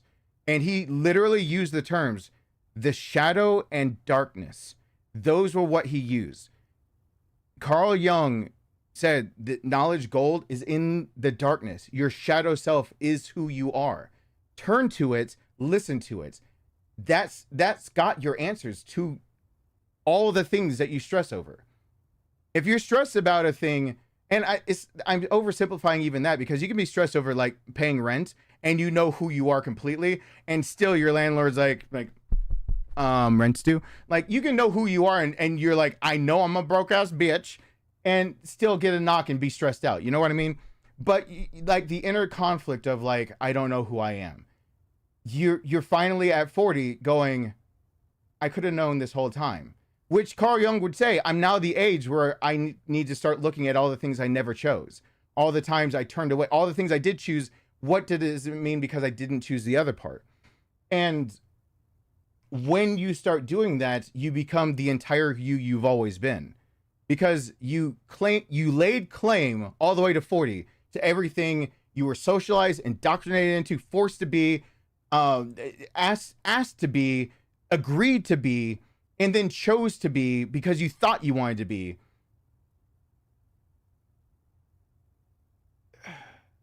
After 40 is when you realize who you are is everything you never wanted to admit you don't want to be. And all the things you don't want to admit you couldn't be, even if you tried, and even if you did try. And by finding that opposing you that's always been there, your shadow self, by facing that, you become your entire person. Those people are the ones that are supposed to be the introverted you, the one that finally sees who you are and becomes who you are by turning inward, is the real outward you that isn't dictated completely by society. That you is the one that realizes what you truly want and can strive for. That you understands why you would make a choice, and also by making that choice, not make the other one. That you feels the true guilt and weight of what you would do, because you know when you're truly acting against yourself, you're no longer choosing because you want that more than the other choices. You're choosing because you want that, and you could want other choices, but you know why you chose this one, because other choices had possibly ramifications. Yeah, 40 is so arbitrary. I've seen people reach that say in their 20s. Yes, I absolutely agree. But maybe I should clarify. Carl Jung conceptualized this idea with the idea that people are halfway through their life at 40. People usually live toward 80. And he was talking about the idea of the halfway point through your life. And so he literally just split the difference. He just took 80 and cut it in half. I've met people who have been able to get through all of that earlier than that. And I've met people who are 60 and haven't gotten to that point. That was just the idea of Carl Jung's idea of when life truly begins for the individual. And I mean strictly for the individual. I have seen plenty of 20-some-year-olds who really believe they're individuals, and they really are pushing change for our society. They're sitting there and they're the ones that are pushing for protests and riots and everything in between, whether it's peaceful or it's violent, whether it's revolutionaries or people who keep the status quo upheld. But I've also seen so many of them think they know what they believe in, and those same people protesting later regretting, or those same people upholding the status quo later regretting, like lots of regret. And Carl Jung many times talk about the idea of, but you push that aside. You push the regret. You push all of these unconscious thoughts. You'll push aside. They'll keep you up at night. You'll think about them too long. I've met a lot of people who truly thought they've gotten there, and they're not. And they're not for one reason that he just tried to express. Yes, 40 of course is an arbitrary number, but he's talking about the halves of your life. Like there's the first half that you're learning, and the second half. And he really tried to emphasize that, because the whole point of him saying that was most people just believe they're in the second half of their life, and they're not anywhere close. They think they've embraced who they are inside, every part of themselves. One of two things has either happened. That's just hubris. In general, I'll just sum it up as hubris. He's trying to express like of course there are exceptions, but he's trying to express one, it's hubris, or second, you just haven't run against something that could run contrary to it. So you could accept the darkest parts of who you are, but there could be something even darker later. You just haven't lived long enough to see it. And he was completely aware that history repeats itself. So you will live long enough to see it if you live long enough. So it's the idea of, yeah, you could, but there's a difference, one, between learning something from a textbook and living through it. And we're human beings. We just like repeating history and then writing it down and being like, oh, those guys did that thing. And then we do it ourselves. And we don't realize it's everything we're going through right now, whether you like to think it or not, has already happened. Unless you want to go, but we're doing it with technology, and this hasn't happened before. 40 years ago, when you were born, they didn't have a way to shut up. Yes, of course, the scenery changes, but the things that happen in the scenery, that happened before. It's kind of like saying, well, I painted a background and there are living things in the background. I now paint a new background. I put them in there. It hasn't happened before because they're doing the same thing from this background, but now they're doing it in this background. There is the exact same actions, but in this one, it was a desert landscape. And in this one, it's like icy mountains, and it's different places. So of course they haven't been through it. Shut up. It's the same thing. And so many people want to say okay, well, history won't dictate it. Carl Jung tried to say Carl Jung did try to emphasize you could get through this faster, but people will reject history. They'll reject it because they need to run into it, because history is the thing you heard about. It's a story. And it's why my dad and now I have grown a great hatred for calling our lives a story. I don't want to tell you a story about my life. My life isn't a fucking story, asshole. My life is something I've gone through. Maybe it's a story to you because I'm telling you about it, but I lived it. I've been shot. I've been stabbed. I've got a death certificate. My brother's died. My parents are dying. I've had family be there. I've had family abandon me. I've had friends be there. I've had friends go away. I've had friends I promised their life to. I've had them commit suicide on me. I've been a YouTuber. I've been a photographer. I've started my own business when I was 15. These might be stories to you if I go into it. I just call it my life. I realize why my dad has such a hatred for the word calling someone's life a story, because I've joked around too many times that I've lived 10 lives. No, I haven't. I've lived one life that's been complicated enough that everyone else is like, oh, it's like you've lived like a bunch of lives. No. And if it sounds like I've lived so many lives, it's because I am the main character of my own life and I've had to deal with all that shit. You haven't had to. You've dealt with your own shit. It's called Sonder. You're the main character of your own story. I need to respect that. I'm the main character of my story because I'm the only one who will ever have to live it. But it's not a story. And that's why my dad will shut you down if you try to ask like stories about when he's a kid, and he'll say it's not a story, it's my history. But people like will too easily reject the idea that when I say something, it is literally my history. But what if I wrote it down and died tomorrow? It'd just be a story, wouldn't it? If I wrote everything down and died tomorrow, you could know everything about it, but you just think of it as history because I'm no longer alive. To anyone I'm speaking to on here, I didn't get Nathan in on this channel. So stories about my brother are stories to you, right? He's not a story to me.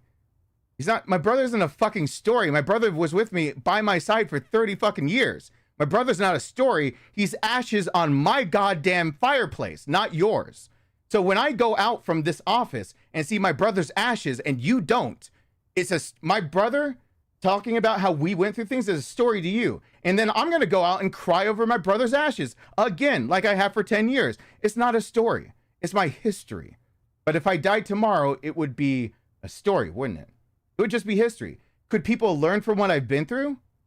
Could people learn? Yeah. Will they do it? No. Why? Because they choose to think of it as a story. That is what Carl Jung tried to get at the crux of like the front half versus the back half of life. Carl Jung tried to say, you could learn these things, but society will ask you not to learn. Society will ask you to learn a set of standards. People will ask you a set of standards. Your business, your school, your life, your parents, your friends, your peers, they'll ask of you things.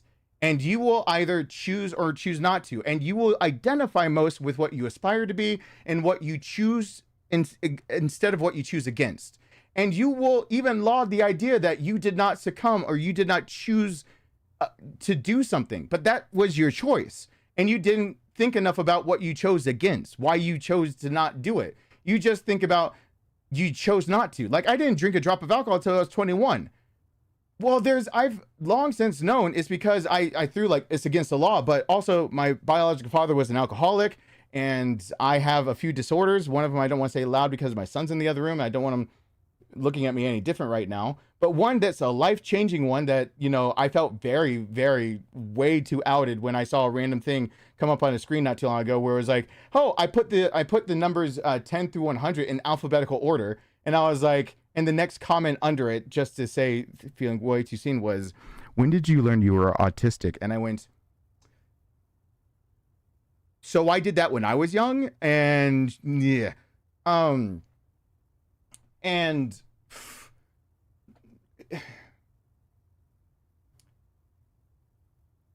that Carl Jung tried to get at the crux of we could get through a lot of these things faster, but we look at history as a story. We look at other people's lives as the story of their life.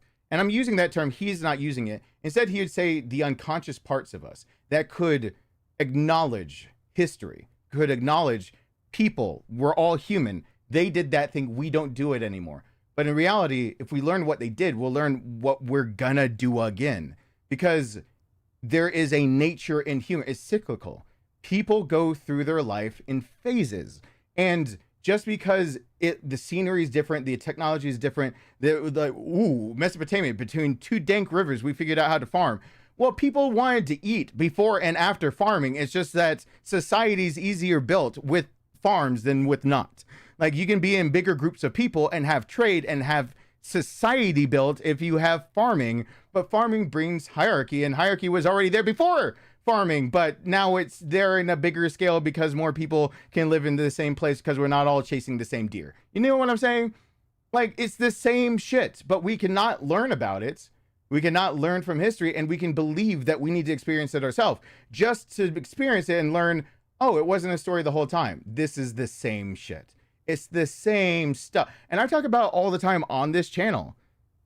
I've talked about it all the time that, like, even the last time I streamed, I said, my great grandma used to talk about favorite horse to take into like town.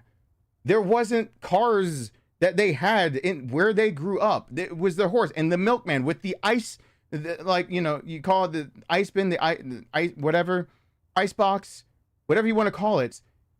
Yeah, it's well, she had the ice box delivered for the container that helped the ice stay frozen while you put your goods that were perishable for like the milk inside of that. She remembers that. Well, my great grandma's dead. My grandma remembers it though too. It feels so long ago. Both of them remember though wars, great wars. Like, you know, I don't know, the Great War, like being a war. My dad remembers like Korean and going in. He drafted into Vietnam, chose to be a Marine. He remembers the race riots. I learned about that history. Do those things still matter? I've talked about that on this channel, even last stream. Yes, the history matters. We could learn from it. Carl Jung tried to get to the idea of before you're through that halfway point in life, that is also part of your unconscious self, your shadow self, because that's a hard thing to face. How hard is it to look back in history and go, we're doing this again? And then to look harder and be like, and I'm playing this role. Like I'm in this spot. But if we were to do that and we could turn to our own self instead of society, we could choose to not. And we could know why we chose it, which is technically, if we chose to not, is choosing against, which is the thing we're unconsciously not thinking about. The analogy of we choose vanilla, why didn't we choose the other flavors? Well, that's the point. That now we can choose against, but we know that by choosing against, we're technically also choosing for something else. And Carl Jung would have argued, we choose for things and we don't know exactly what we're choosing against. And now at this point, when you turn to the internal self, you can actually make the other one first. We're choosing against something first, which means by default, we choose for something else. So no longer do I identify by what we choose for.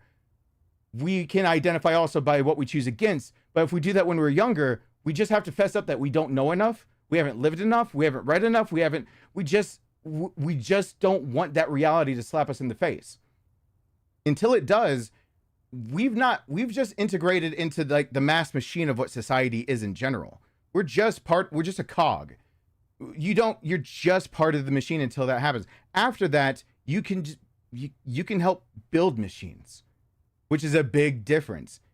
Going from a cog in the machine to being able to build machines. And that's where a lot of people in their 20s think they got the shit together and think they know who they are. And they don't realize they can build, they can do, they can choose against first instead of for something else.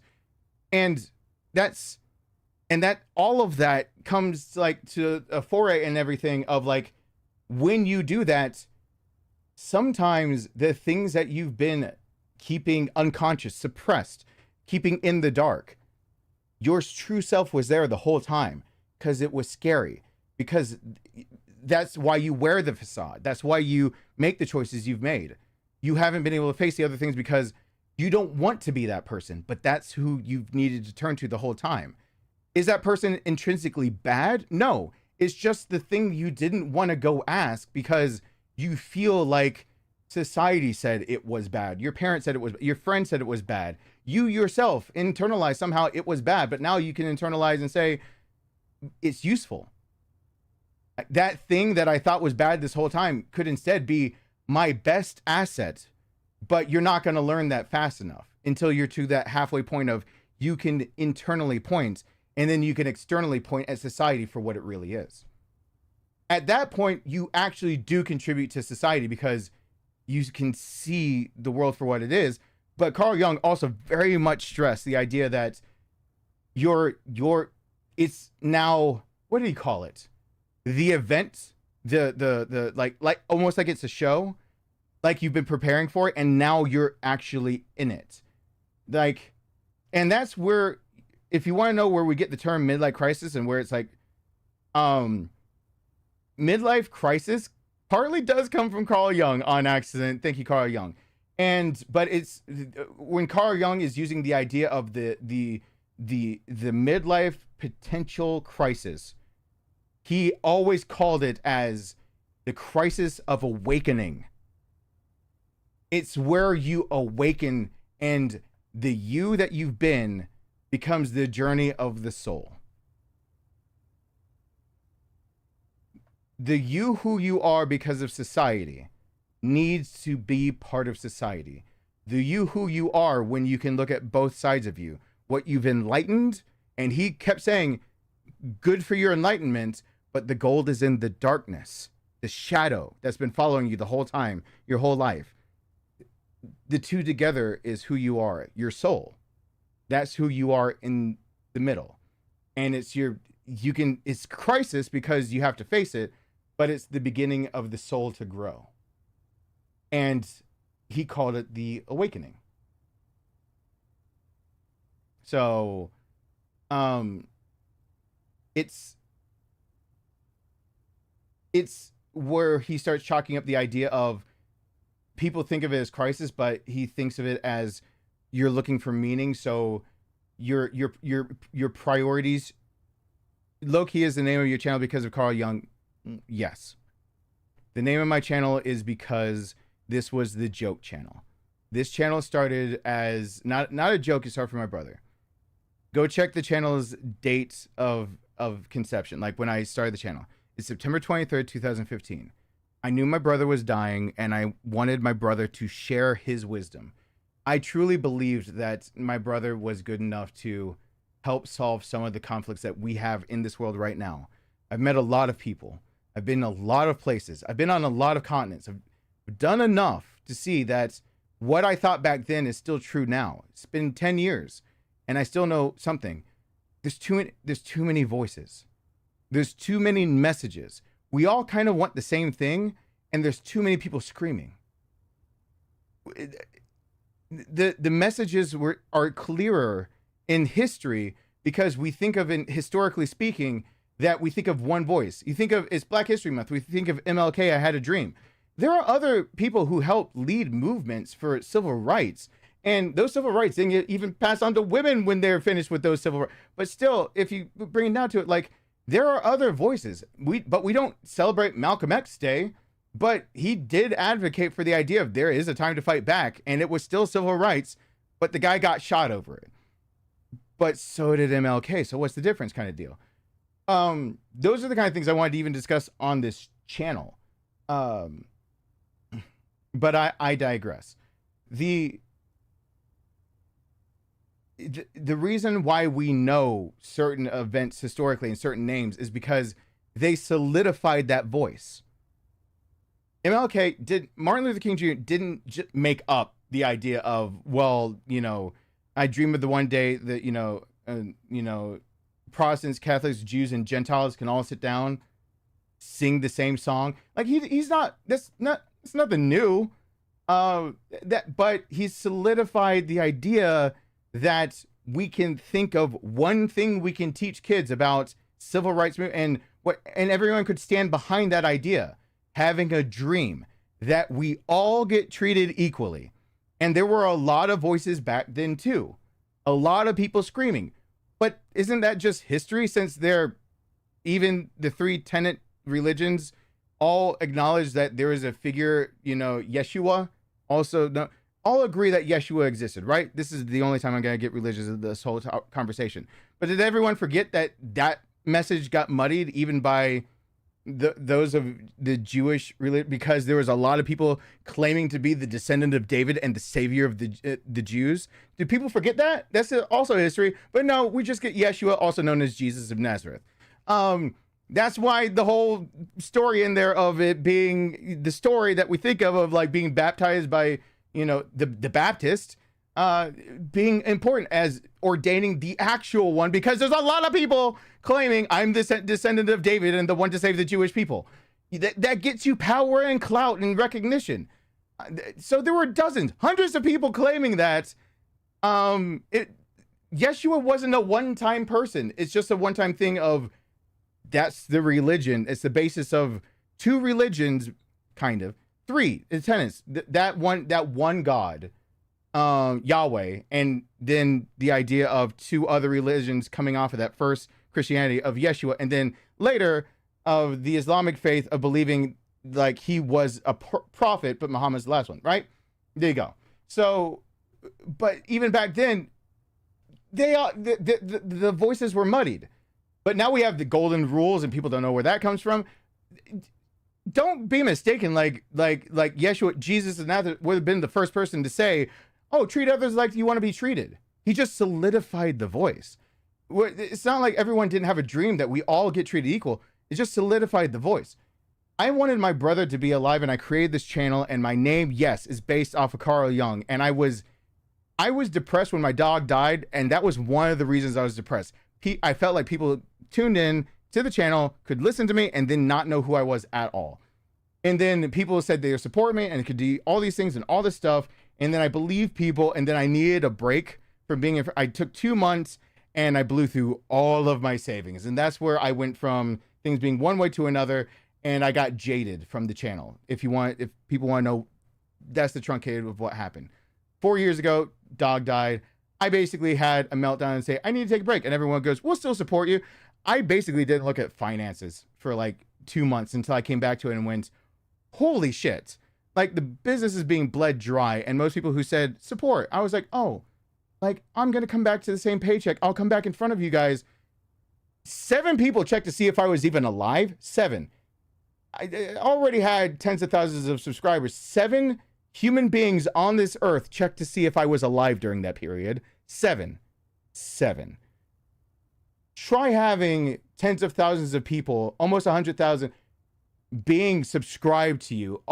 Having hundreds of people say, if you need time, we'll be here, we'll support you. Come back and see your memberships were cut in a third, and only 7 people even sent you a message saying, is he alive? And you haven't been around for about 2 months. Try that on for size and see if that doesn't take you down a peg of being a little jaded, right? It'll do a thing to you. It'll screw with your mind. Where all of a sudden I was like, well, that's my fault, but that was 4 years ago. That's the past. Okay.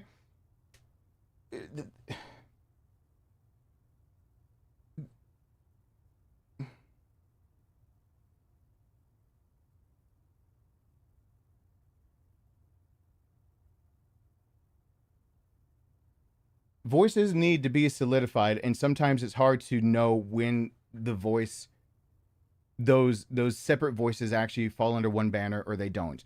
Whether you are who you are or who you're not, whether you actually can get a point across. There are people who have shown up for so long, and during that point, only 7 people check up on me. But I realized by that point, no one had actually guessed on their own that my name isn't a Chappelle Show joke. Like, even as many times as I might have joked about Chappelle, that was a joke that was started by everyone else, not me. Actually, the first person to joke about it was my friend Kevin.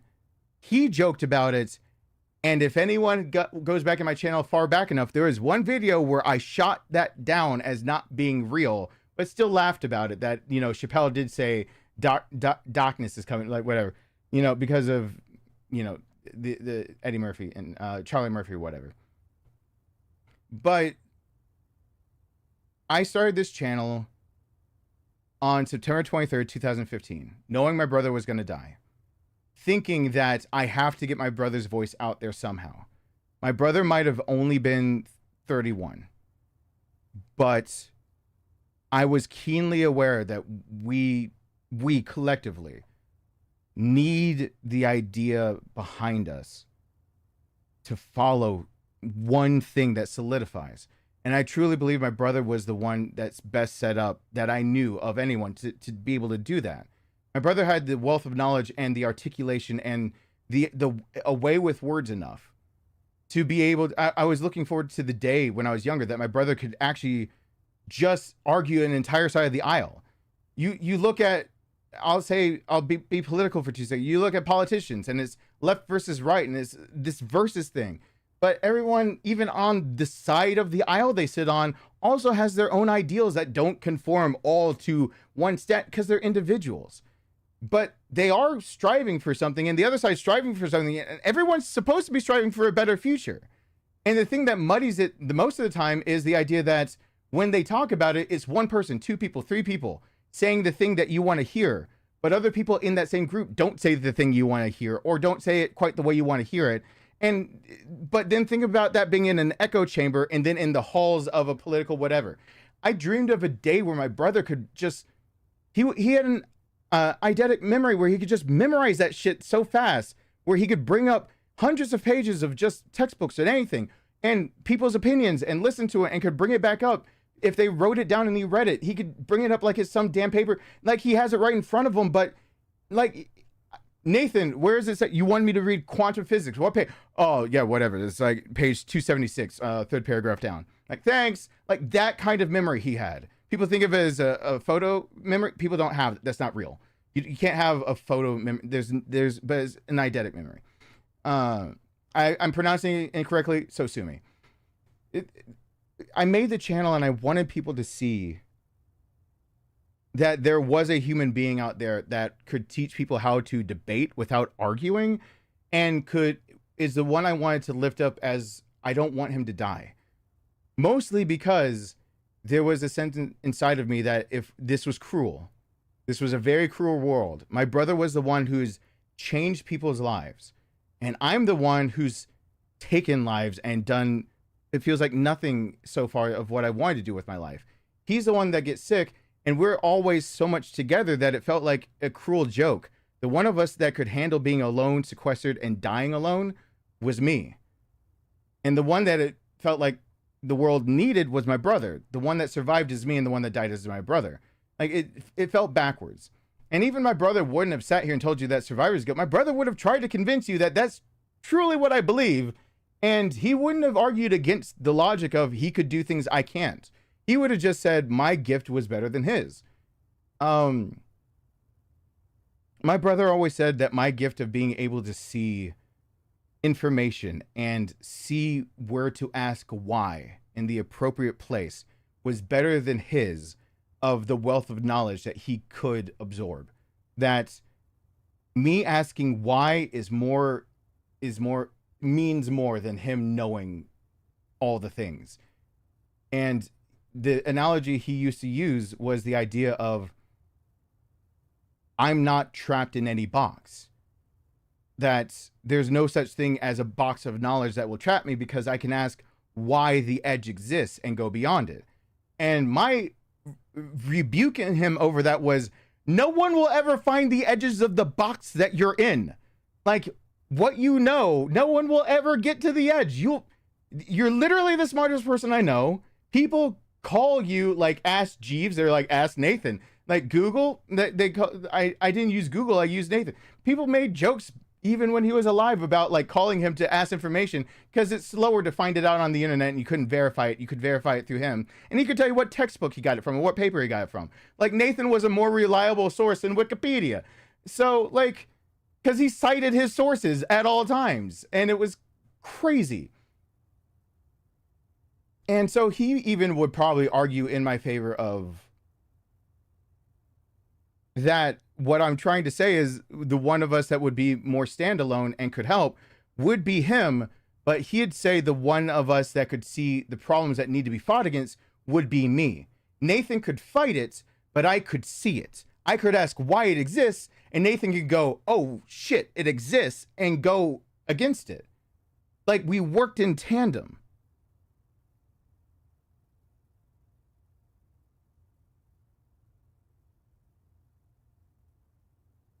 I dreamed of a day that my brother could just learn of all the parts of one side of an argument.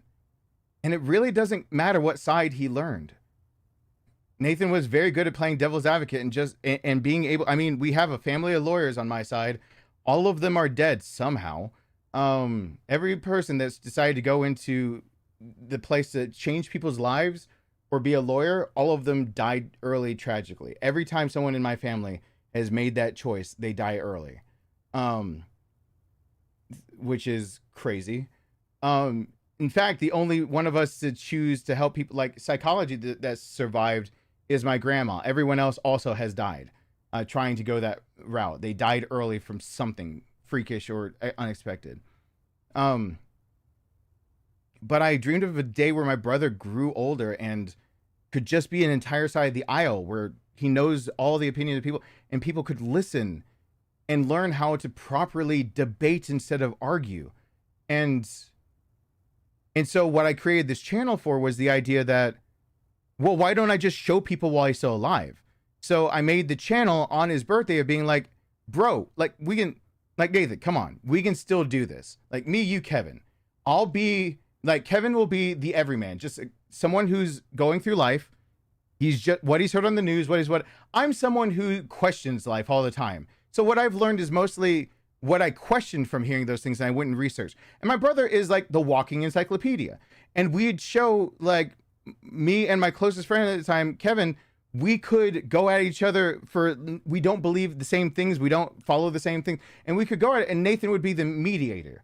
Like we would show people that, like, you cannot agree and you can still have a productive conversation.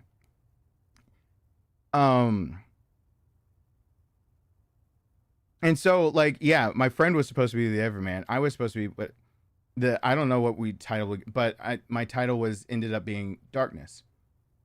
Because it was the idea of me asking why always seemed to lead to Carl Jung of enlightenment found in asking why, which would be the shadow self, the unconscious, the darkness.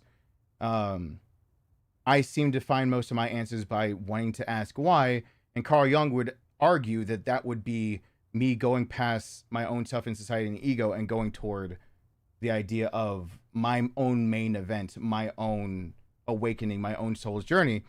But that doesn't mean I can't learn and be wrong, because Carl Jung would even say that since it's the start of the new, you're gonna get things wrong. So Nathan's job was to be literally just the in-between person. And we do this with video games. We just have fun with video games, have a topic come up in the video game. I even knew that we wanted to do Spec Ops The Line. Did I know that while Nathan was still alive? I wanted to do Spec Ops The Line because the moral ambiguity from front to back of that game is ridiculously crazy. And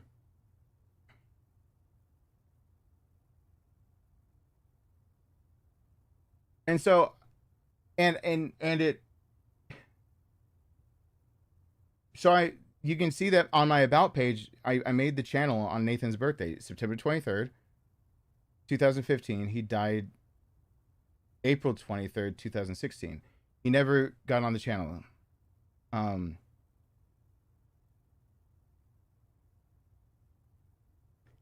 made the channel as DarknessJackson Gaming because until he was ready, I would just change the channel name. I asked YouTube, can I change it?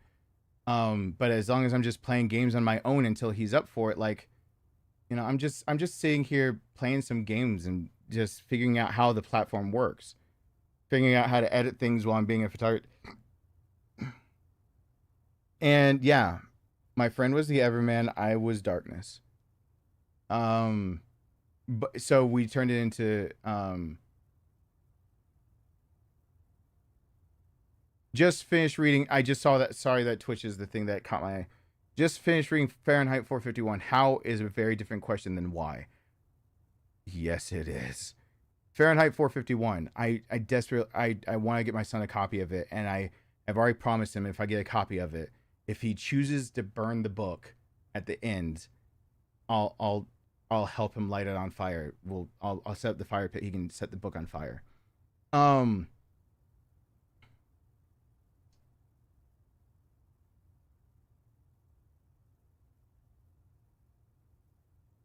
Yeah, even 4 years ago when I kind of fell off the face of the earth because my dog died, and my dog was like my mental stability, like a mental health care dog. I didn't realize that for 14 and a half years. I had my dog for 14 and a half years, didn't realize that she was my constant instability. So I, like, you know, once she died was finally when all the, I was no longer, as my therapist and more therapists before that, the title of the unbreakable pillar got put on me too often. That's, my therapist called it that, but he's not my first therapist isn't the first one.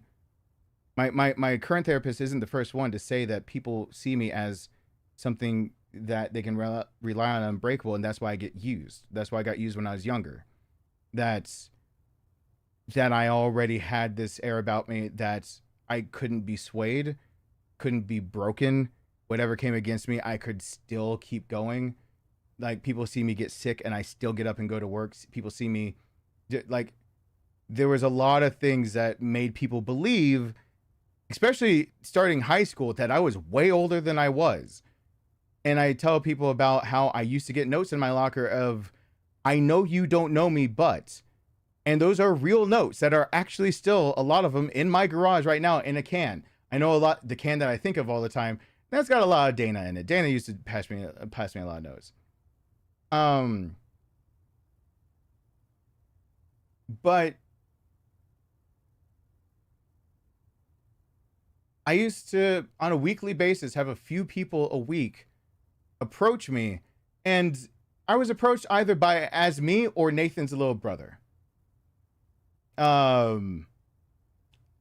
Yeah, I pretty solidly was known by the time I got into 9th grade already as either you're in my grade and you know me as Steven, or you're in 10th through 12th and I am Nathan's little brother. Unfortunately, as I kept getting older and, like, you know, there's a new grade, I'm in 10th grade, there's now 9th, I'm still Nathan's little brother, also known as Steven. It's like, but people would come and find me, even if they met them, they knew about me through Nathan. And Nathan would be the one that many times told me, you don't have to listen, you don't need to give him advice. Like, I'll talk to him tomorrow. Like, Nathan would tell me many times, like, I know who they are. You don't have to put that on you. But people would do that because I've been through a lot of therapy about it. People realized that I could see more to the root of a problem. And I was just they didn't realize I was so introverted, so painfully so, because of like 3 different disorders all mashed together that were not being treated properly. That I just wanted to get to the root of things and then be finished with it. And I didn't understand why people couldn't see it. And so it was just me being very short and to the point of, you told me your issue, this is the solution, because all of it was very superficial. Go back to Holden Caulfield from Catcher in the Rye if you want a good example of how my mind kind of worked, of looking into the superficiality of how people were living their lives. And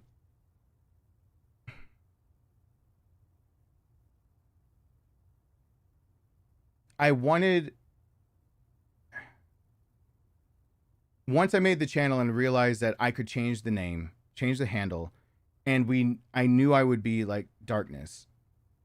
And that joke could slide, is fine. I tried to get my brother on here because I truly did believe my brother had the ability to solidify voices of people. I truly did believe that my brother had that same ability of taking the majority's opinion and putting it so eloquently, and not being too verbose, but not pulling punches and not being short with words, and not falling short of the goalposts of being, you know, not too being succinct, persuasive, with cutting out the verbosity that is unneeded, without being redundant, with iterating without reiterating, unless it's something that you need to hold on to important. Like somebody that could take the message of masses, whatever he wanted to go into, and he wanted to help people. His job was to help people. He changed the course of people's lives. And I've seen some of those people to this day with their lives still changed because my brother existed. And I'm not talking about, oh, he just saved them. No, like there are other things I could talk about. I made this channel and my goal was not to be a YouTuber. It was simply to show people my brother existed.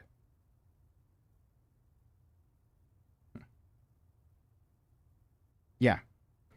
So when a Carl Jung quote comes up, I'm going to get sidetracked pretty easily. And I'm about to play that alert that happened now quite some time ago. I've not had all of that screen stuff up. I don't even know how many people are still here. But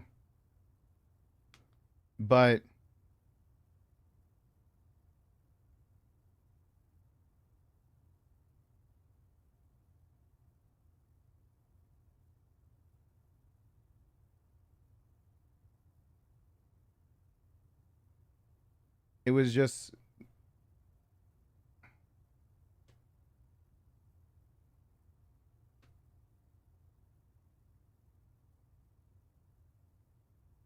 I made the channel just so people that would know my brother existed and how debates could be held, how people could critically think, and showing people the other side of what I'd lose. Almost like my channel was going to be more a documentary than a channel. Something to be able to show my son, something to be able to show my friends, something to be able to show. My brother was forgotten. He died alone, forgotten. I didn't want him to die that way. I didn't want him to die at all. But I at least wanted people to know what they're losing. Now my brother is just a story to everyone else. I had all of 7 months to make videos and he didn't get in any of them. And then now my brother is just a story. A 10-year-old story to people. Except for he's not a story to me. So the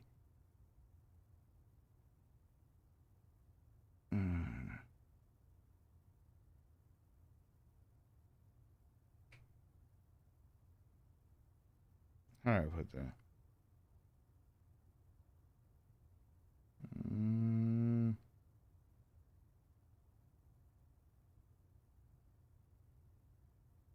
If I had done properly what I wanted to do with this channel, then I wouldn't have to explain who my brother was, because it would be who my brother is. And that's very different. Because it wouldn't be to everybody who I'm speaking about. It would be still... It wouldn't be this ill-defined concept of a person that you've never heard from. It would be the person that you also have seen, document as they lived, that's now gone, but I could reference back to. And yeah, the idea would be, my name comes from, wasn't a Chappelle Show joke, but that's what I decided to go with after a while, because people didn't pick up on the reference until finally a few years ago. I finally just said, like, on a stream, like, my name does not come actually from Chappelle.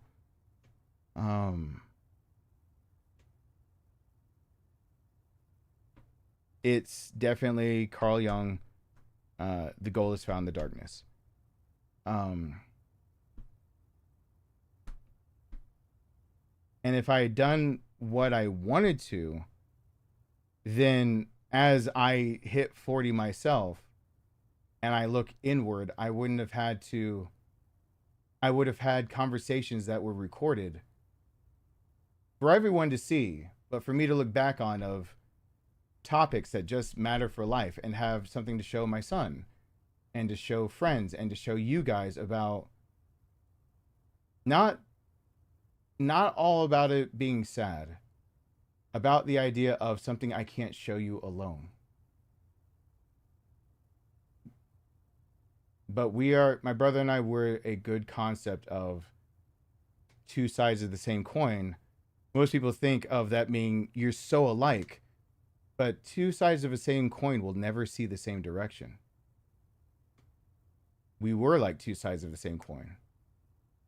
We went about things and saw things in two very different ways, and yet we still agreed and came to the same conclusions on just about everything. That wasn't because that wasn't because all of a sudden I had to give in to his viewpoint, he had to give in to mine.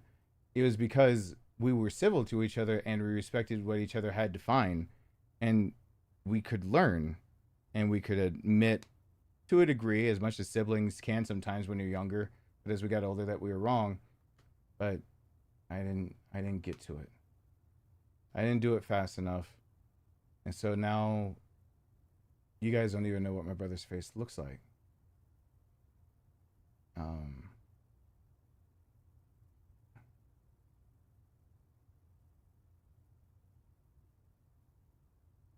The biggest shame is you don't know what it's like for my brother and I to both look at something like Soma. I wanted Nathan to be on that playthrough. Um,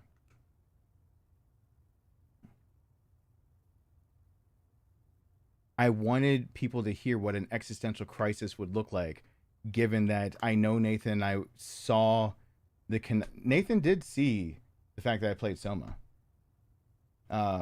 Even after I told him like it's one I want him to join on, because I think it's the scary one that actually is psychological horror, and he said it was just like, go ahead, do it. You go ahead, do it. There's got to be plenty out there, and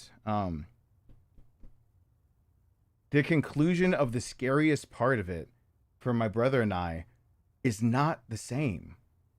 And you can see the difference between somebody who looks at everything and asks why, and somebody who looks at everything and from a perspective of there's no why to it. It's just facts. It's a plethora. It's a mountain of facts that's unfathomably big, but there's finality to it. Like there is a stop point where you can just stop, have enough facts, and then conclude.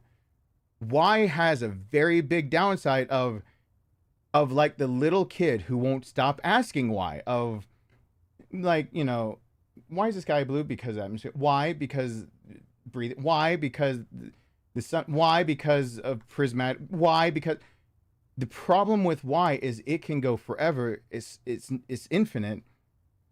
And the problem with knowledge is that it's finite. If you have infinite, you never have a conclusion. If you have finite, you don't have a future.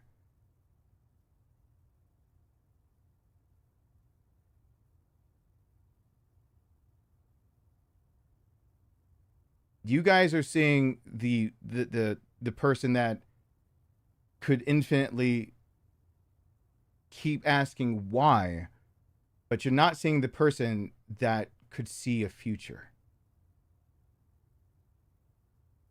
That's a big difference. My biggest strength also was a big drawback, and that's why I want people to see, and what I wanted to look back on when I made the channel, for people to see that it can be two separate people, but you would see the reverse in my brother.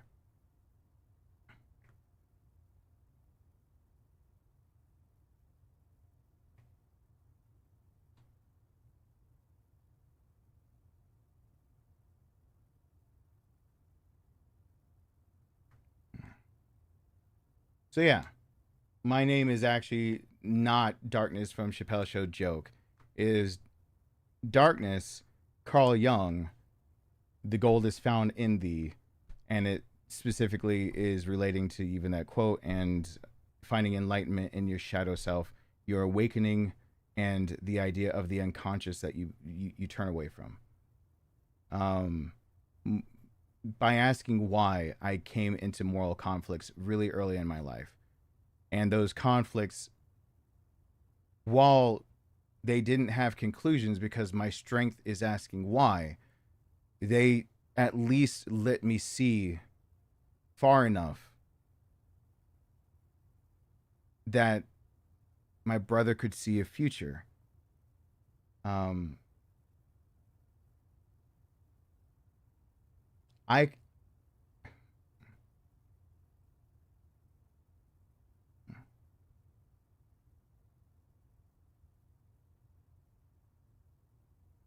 It is a paradox, but it's just the way it is. For the person who can ask why so much, there is always going to be one question that permeates, which is why bother? And that's not good. Because the person who can actually come to conclusions with knowledge and doesn't ask why will never ask why bother. There's always a reason. There's always another book. There's always another nugget. There's always another morsel. That's what made my brother the more fit one to keep going. Without being burdened by a why, there's always a reason. Being burdened by a why meant I had to ask always, every day, every minute of existing, why bother? It gave me a strength.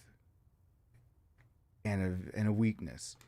And my brother said that strength outdid the weakness. And I said that, yeah, people couldn't even find the edges of my brother's box.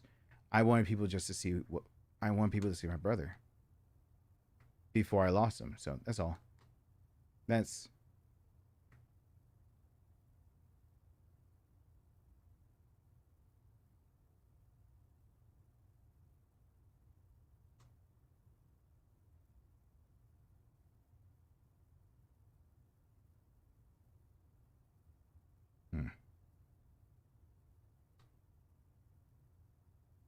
Carl Jung said that after the midway point in your life, that restlessness that would come from what you would think of a mid-age crisis is actually the questioning of your priority system, of what you believe, because you're looking inside of yourself and then being able to look at society for what it really is, not just being a cog in the machine, but being able to start building machines, being able to do all that. And in the process of doing so, basically gain the ability to ask why. That's all he ever really said. Nathan was quick to point out that the gift I was born with was something that was supposed to be granted, as far as Carl Jung was concerned, after you basically were indoctrinated into life for long enough and experienced enough. For some reason, most kids are born with why at the tip of their tongue for everything, and then get jaded so fast to believing that why has a because always after it. There's always.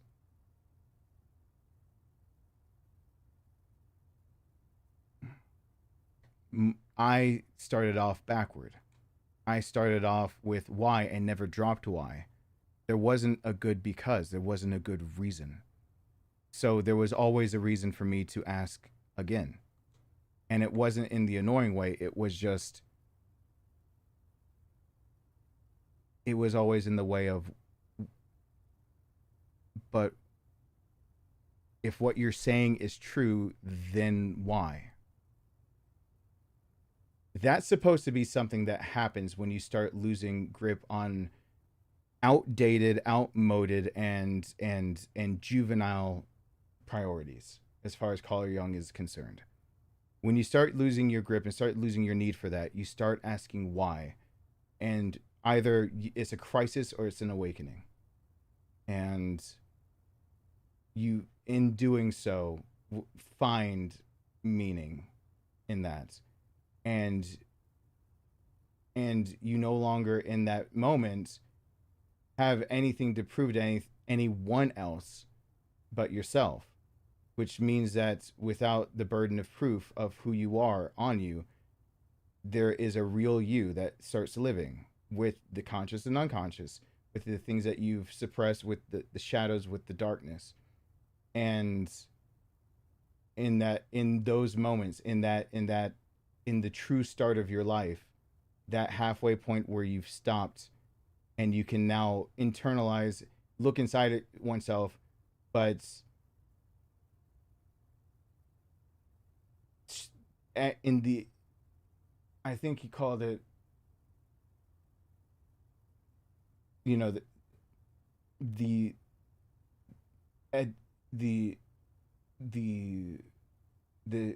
extroversion to introversion. The idea that you would put energy in toward yourself instead of your energy always being out toward, which negates the need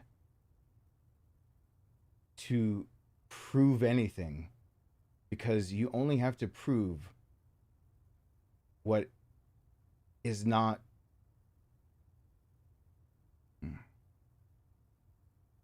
The only time anything needs to be proven is when it's not confirmed as real.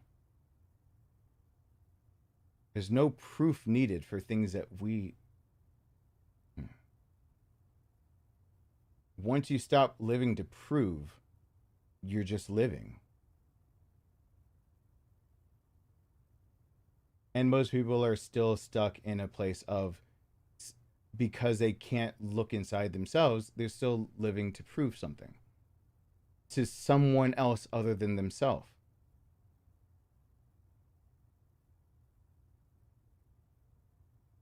When you're looking to prove, you're always looking for external validation. This is the idea of internal validation, where the external doesn't matter because it's just who you are. Now the burden is on other people to accept it or deny it. But it is what it is. It just already is what it is. It's easier with tangible things to talk about that. Like, I don't have to prove to you guys this is a notebook. It looks bound. It looks familiar. Whatever. So you see something like that in someone's personality, something that is so normal, like the everyday objects. You don't hear them ever having to prove it. When you hear somebody that feels like they're misrepresented for who they are, it's because they don't feel like they have like a tangible, you've seen it before. They don't know how to say it. Carl Jung would say it younger, that would be that you haven't accepted yet that the shit you've been through, other people have already been through, basically. And that you need to realize why you're having the struggle of why you would need to anyone else to have it proven to them. Older as you got, that you authentically, you could still need to prove something, but that something to prove would no longer be proof to yourself. He would argue that a lot of those things would be simply, you look to prove to the world, and instead you're actually accidentally proving to yourself. Proving who you are and who you won't be, who you won't become, who you will become, what you aspire to, and if you can get to it. And now that you're living as your whole self, you can move on to the proof of, if it needs to be proven because it truly is of worth and matters, and also can be acknowledged as if it wasn't proven before, which cuts out a lot of bullshit.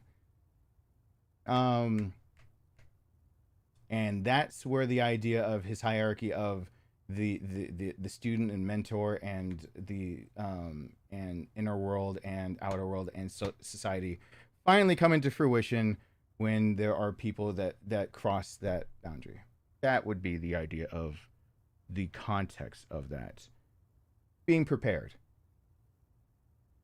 Of our awakening and self-becoming. So, yeah. Whew. Anyway, I haven't looked at any. I've just been speaking. I need to look and see if I still have a stream going. Holy shit, I do. And I need to play alerts, and I guess I need to do a thing. And then we need to do, I don't know.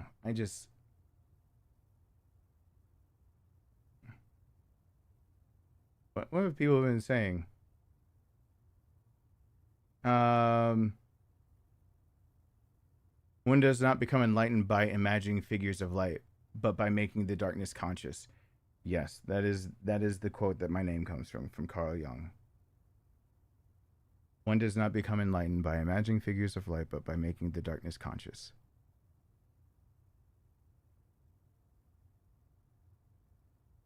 The analogy there would be no flashlight beams darkness.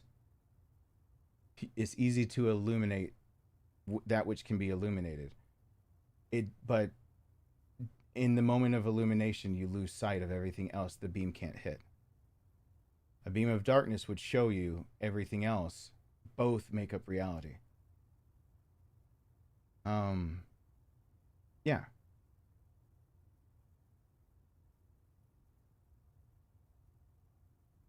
So it's a very, and if you want to know, my family used to joke around all the time about, you're not an adult until you're 33. It wasn't a joke. Because I sat at the kids' table until 33 for adult things. Now I'm not invited to family stuff, it feels. I just have a lot of people who are in charge of making the family stuff happen, pretend like they invited me to everyone, while my grandma succumbs more and more to dementia, just so that basically me, my mom, and my dad can be written out of the annals of, even though I have the fucking family name. That's weird.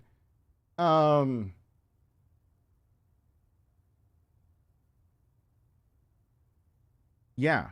So that was. Now I'm flipping back over and seeing, hey, thank you so much, Mortal Mel. I'm going to unpause this now.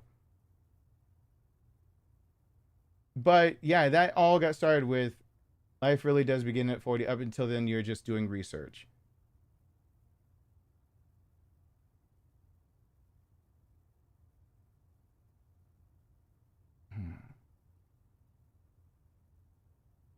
I'm going to play it. Happy birthday. Hoping the coming decade brings a little less research and a lot more beginnings. Now I'll try to not be emotional. Let's try that. A story is more important than you think. Is a legacy leave behind once we leave this. So you shared him with us. Heard you talk about him. I was marking this work for the past 6 years. I mean, yeah. Still, to me, it's not a story.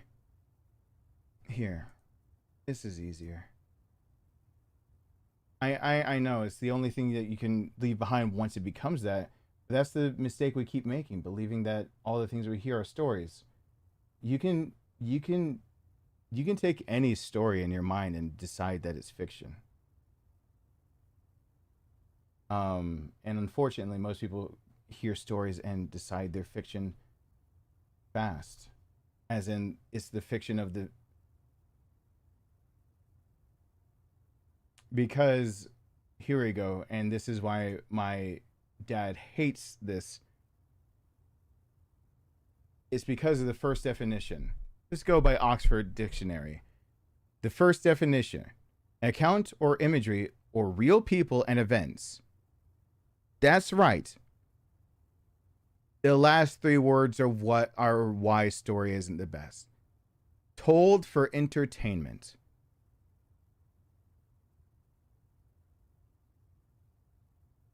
An account of, I said imaginary or real people and events told for entertainment. And when people take history as entertainment, they're going to repeat it. And they won't learn from it. And they won't do anything. The similar things are tale, narrative, account, recital, anecdote, chronicle, history, yarn, spinning a yarn. Yeah. Second definition: an account of past events in someone's life or in the evolution of something. It's the second definition. And I think the reason that that was really is because of everyone remember Webster's Dictionary.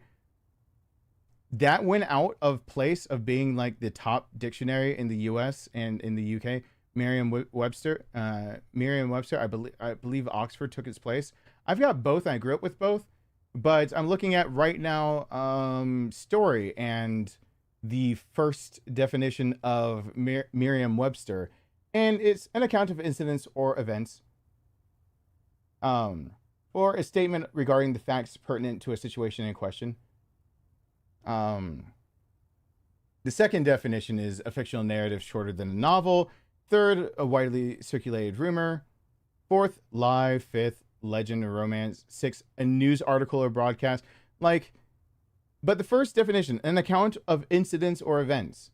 That's but Merriam-Webster is not the go-to. People think of the Oxford definition of words is usually what people around older than me and younger are going to think of. And yeah, when people say the word story, it's usually inferred entertainment is with it. And sometimes it's enlightening. There's just not going to be entertainment behind it. So, sorry, Merriam-Webster.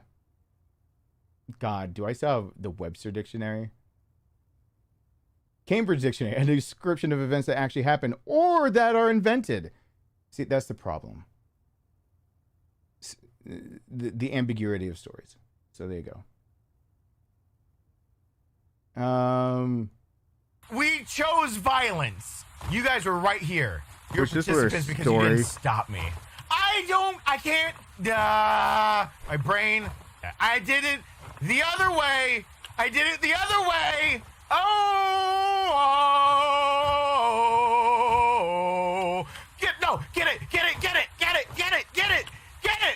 Get it. Fuck you. Fuck off. Suck my left nut. Suck it. Make me come a second time.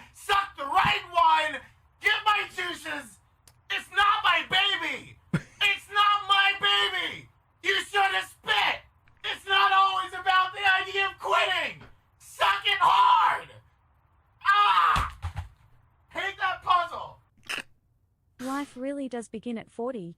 Up until then, you are just doing research. Carl Jung, happy birthday. Hoping the coming decade brings a little less research and a lot more beginnings.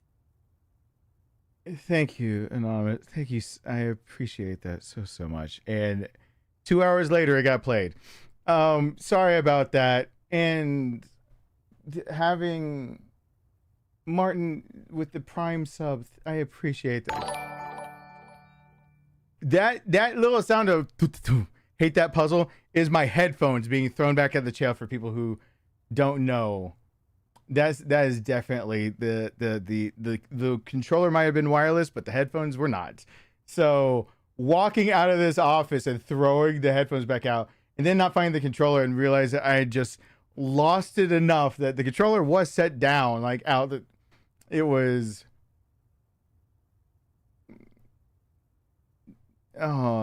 chair. Did I say chair? Chair. And thank you, Cody. What's going on? Thank you. And yeah! Why do I do this to myself? Found your page. Everybody found your page. Thank you so. Ooh. You said chow. Oh no, I did not. Ooh. Oh God, no. Please no. And then Jared, thank you. Do not look at my little bean with your dirty eyes. Sorry to cut you off, but happy birthday. Thank you. I really appreciate that. Why didn't it play the...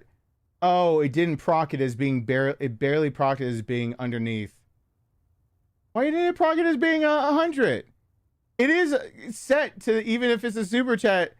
Did it barely not hit 100 so it wouldn't play the whole Ninja Chicken? I'm sorry. I thought I was getting silent so you guys could hear Ninja Chicken. We don't need to hear Ninja Chicken, so that's fine. That's fine. It's fine. It's fine. I don't need to do the. I'm not the math whiz. Those are my strongest subjects. And do not look at my little bean with your dirty eyes. A story is more important than you think. It's the legacy we will all leave behind once we leave this earth. And you've shared him with us. I've heard you talk about him and his mark on the world for the past 6 years. Yeah. Yeah, it is. It's a blessing and a curse. It means that at least that there's a chance, but it depends on what definition of story you go for. I think is the only thing I'm going for. And I didn't want him to just be a story. I wanted to be able to. I did. Oh. $94.76. I'm sorry. I'm sorry. We can. That should have gotten Daddy. Oh, I should have gotten Darkness Wins. Do I need to play that really quick for you to make up for it? That should have caused the sound bit of. I don't want to play it anymore. I don't want to play it anymore. That should have caused another sound bit, but then I just looked at it and I went, I don't want that. My ooh cello was enough. Oh, ooh, I was about to say it's my cock runs. I don't remember why I said supreme. I was playing as a giant rooster. Let's go. I was playing as a giant rooster. It's out of context. It's in context. I was about to say should have made that sound bit come up. I don't know what's wrong with all of the things.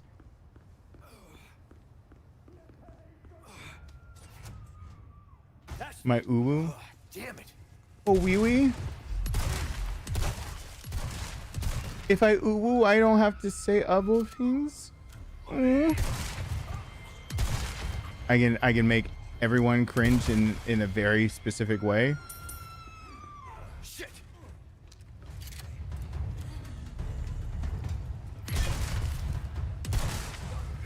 Right in the gooch. God, Ninja Chicken. You heard? I'm good, thanks. Ninja Chicken. That short is long since overdue. Whoa. No. That short's long since overdue, simply given the idea of it wasn't like a bit. It was, I was very confident.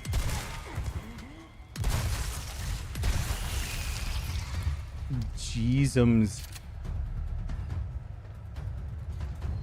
The shark, wait, but that's Clippy. There are two people who have used Clippy before. Ah! I got smacked in the face. There are people that I know that profile picture. I don't know if I know that at as well. I think I know it by a different name. Not my baby. Listen, my brain was no. Come on. My brain was very fixated at that very moment at trying to describe all the things I was going through, which very much included, but not limited to, the idea that with what I was saying, all actually made cohesive sense. And if you try to make cohesive sense out of everything, you make sense out of nothing. Well, I died that time faster. My profile was used by many as a process thing. I haven't changed it back. Oh, God. Then I'm not. It's been quite some time, sir. What was your handle before everyone got changed to the ats then? I feel bad. I always feel bad when I see those things. I'm just like, I'm trying.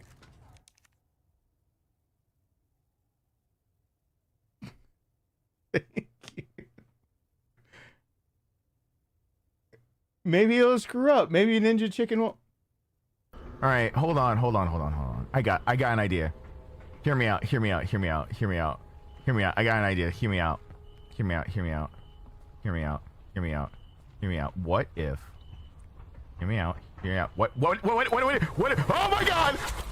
my God!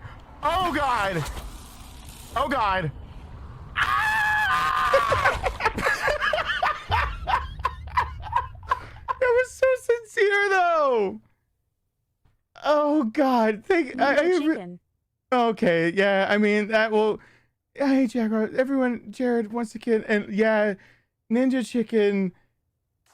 Ninja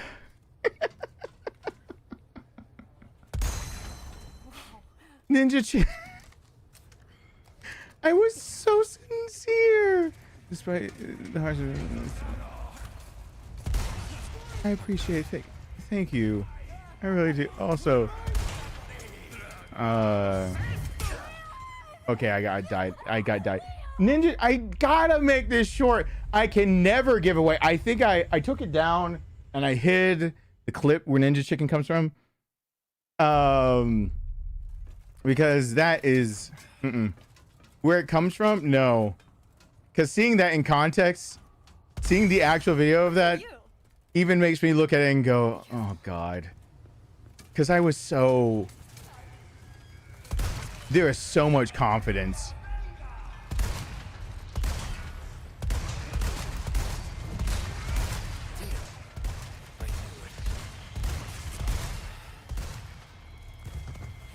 There's so much confidence. It's just so legit of... Like, I keep saying, like, Scorsese would sample that and be like, that was perfect. Like, no second take needed. No second, because, why I screamed like I was actually falling to my death, I do not know. I think during that stream I was even talking about, I have this note in my vocal because of doing YouTube. I can't sing the way I used to and all these things. I'm talking about this like thing and I'm just like, wait. Hold on. Like, look. I got an idea. What if? And immediately proceed to scream in the exact way. I'm like, I screaming took my voice away, and then I scream. So I need to make that short just, and I gotta do it as a meme before the scream kicks in. Just a zoom up on my facial expression of the NB. We'll be right back. Or JoJo that shit.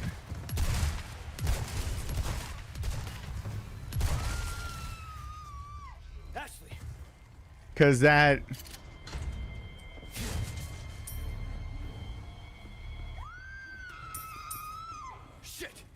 That just reminded me all of a sudden, though, that I also once... When did I think of this? I want an emote that's the JoJo tongue, like doing the with the cherry. Thanks. Yeah, why did my brain think of that too? I don't know. Yeah, I am chapter 14. It is kind of looking. Oh. You're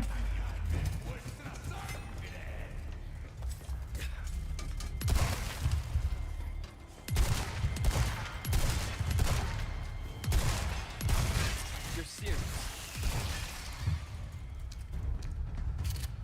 Okay. Oh, I didn't reload.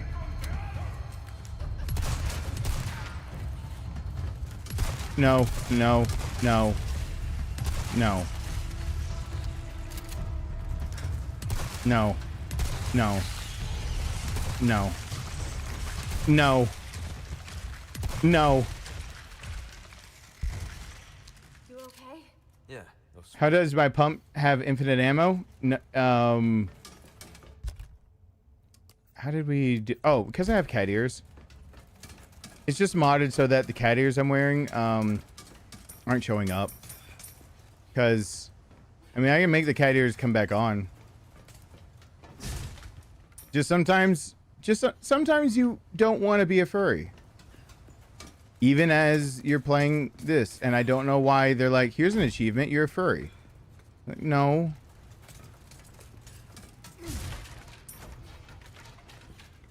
Oh, this game be with only infinite red 9 but no stock allowed. I don't know. You're talking to the person that's willing to sink 30 some hours into practice and then like 11 hours into execution of knife only Resident Evil 3. It'd be a thing. Yeah. Before this would have killed me, though. That's all I can say. I don't know.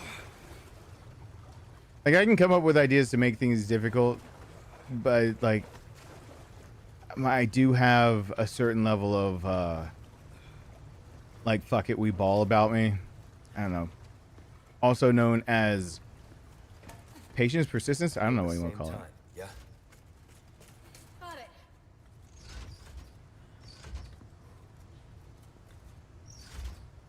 Okay. We go at the same time. Yeah, okay. One more Oh, time. I didn't do it. Hi, Black Panther. This time for sure. Yeah, professional S+. Yep. You can't use infinite weapons to beat it. That would be the whole trick about it. Stay here. No problem.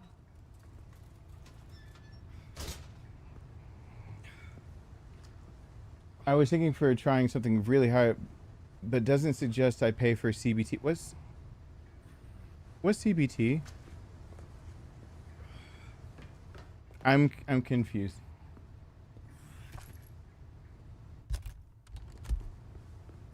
Is that a bad thing? Am I saying a bad thing?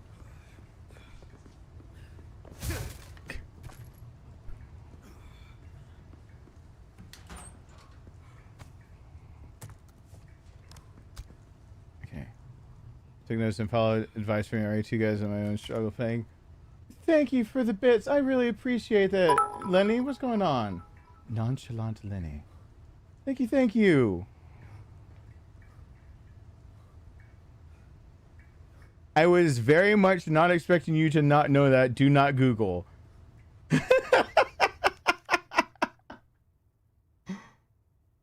You're looking at the person who learned about rusty trombone while playing Dark Souls 3 like 6-7 years ago. Did not know what that meant. And where the hell is Gus Gus when I say shit like this? And I learned live on here because I had no idea what that meant. That was I am. Just remember, no matter what sarcasm tells anyone,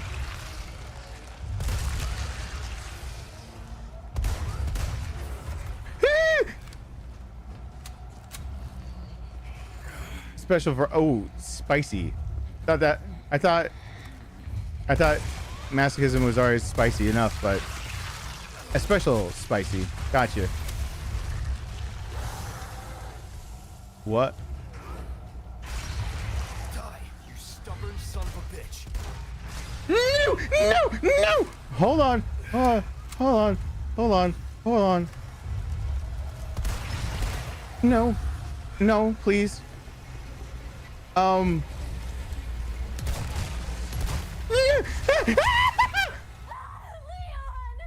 Pretty sure I peed a little. Let's go. Thank you.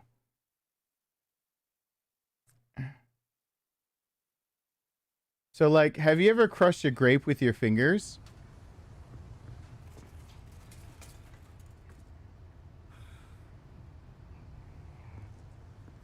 Stay here. No. Cobb. No. No. No, no, no, no, no, no, no, no. No. No, no, no, no, no. No, no, no, no, no, no, no, no, no, no. I don't like where that's going. No, no. No, I haven't. I won't. I haven't because yeah, I mean, I do like grape. I don't like green grapes. I like red grapes. I like seedless grapes. If that grape's got a seed or can make has seed to give, no, I don't think. No. Heal myself. I can't. Healing items don't work. That's what it means by one hit KO. I can't. I get hit, I die. I can't.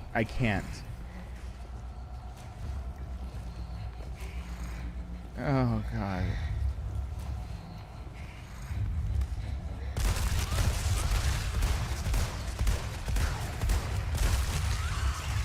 Come on. What the fuck?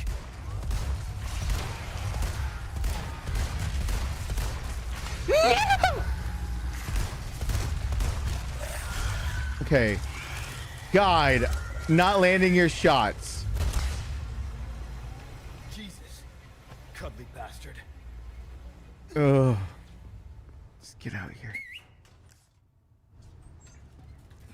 Oh. Oof. And I didn't like that. Ashley. Hang on. I didn't like that.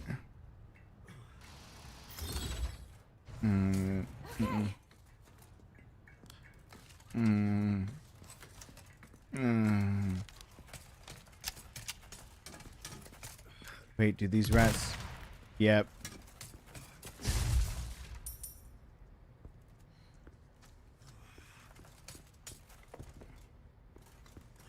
Though now, now that I'm trying to not think of that, why did my mind immediately go whistle while you twerk? Like immediately, that's the only thing my brain went. Like why brain? Don't try to don't. It's like I can undo this with something less severe, but also in the same genre. But that's not the same genre. Like. Why? What is my brain doing? What is? Don't answer what's wrong with me. Don't answer that question. It's got a litany of answers.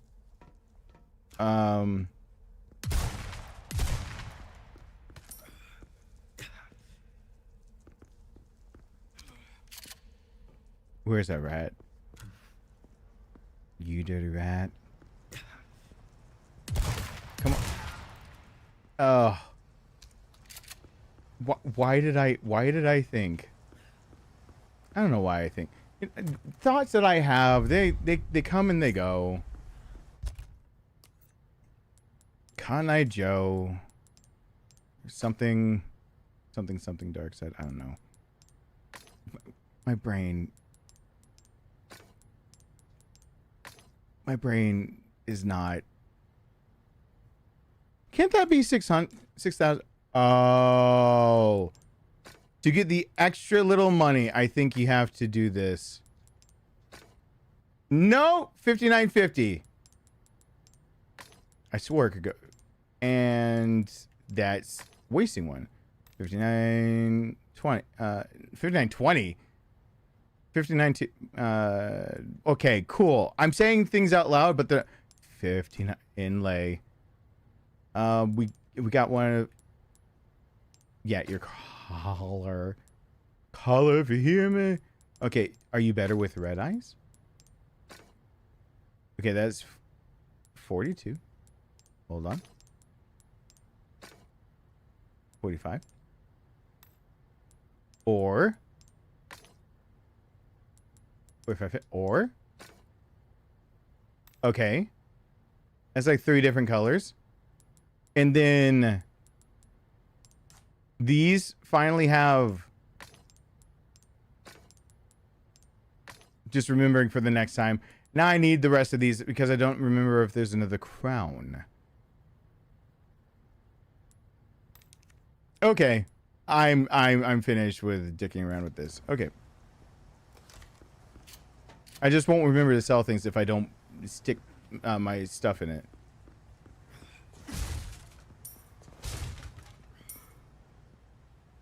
It's not.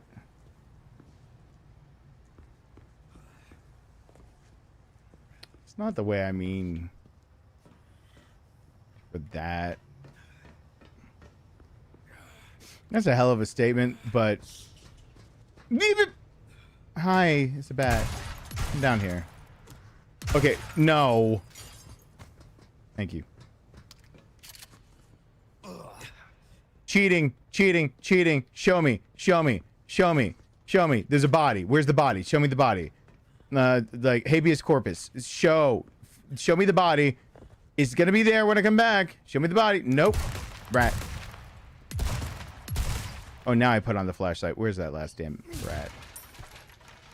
But no, don't worry. If you're in a sewer, go ahead and eat the fish on a box. When you are running through a sewer, it's healthy. It boosts your immune system. Do not follow this advice. Twitch, YouTube, I am sorry. If anyone eats fish... Show me about... Oh, hey... Habeas corpus callosum. Hold on.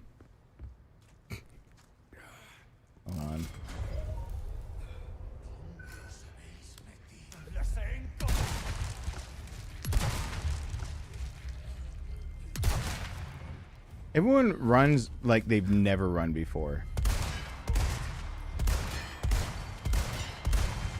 Don't you love it when you get infected by a parasite and it makes you run as if you've never run before? You hurt? I'm good, thanks. Bull.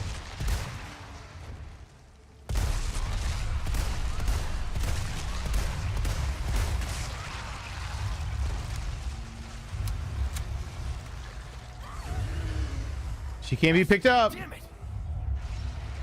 It's my saving grace right now. No!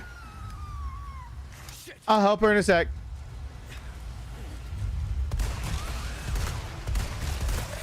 I need help.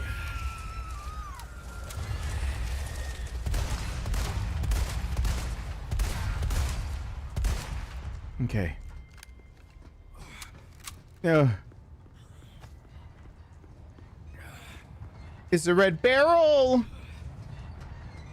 Ooh. Okay. That's some. I've been squeezing cheeks. I squeezed a lot of things. I didn't take any medications I need to take. I took some medications I need to take. I took a little medication. Thanks. I just the medications I figured out I need to take. You're welcome. But I didn't take all the rest of. Oh no! All right, everyone, buckle up. I got this. That's the only way this one can go. Unless it goes like this.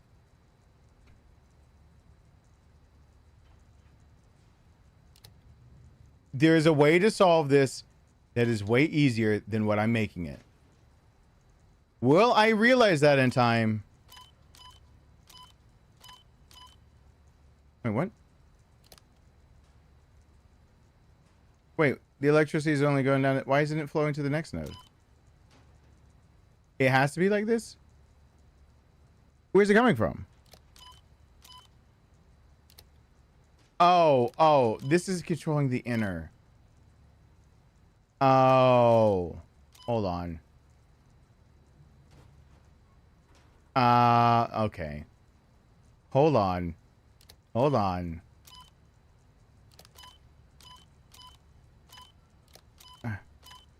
Here we go. Brain did it. Oh, hey Davies, what's going on?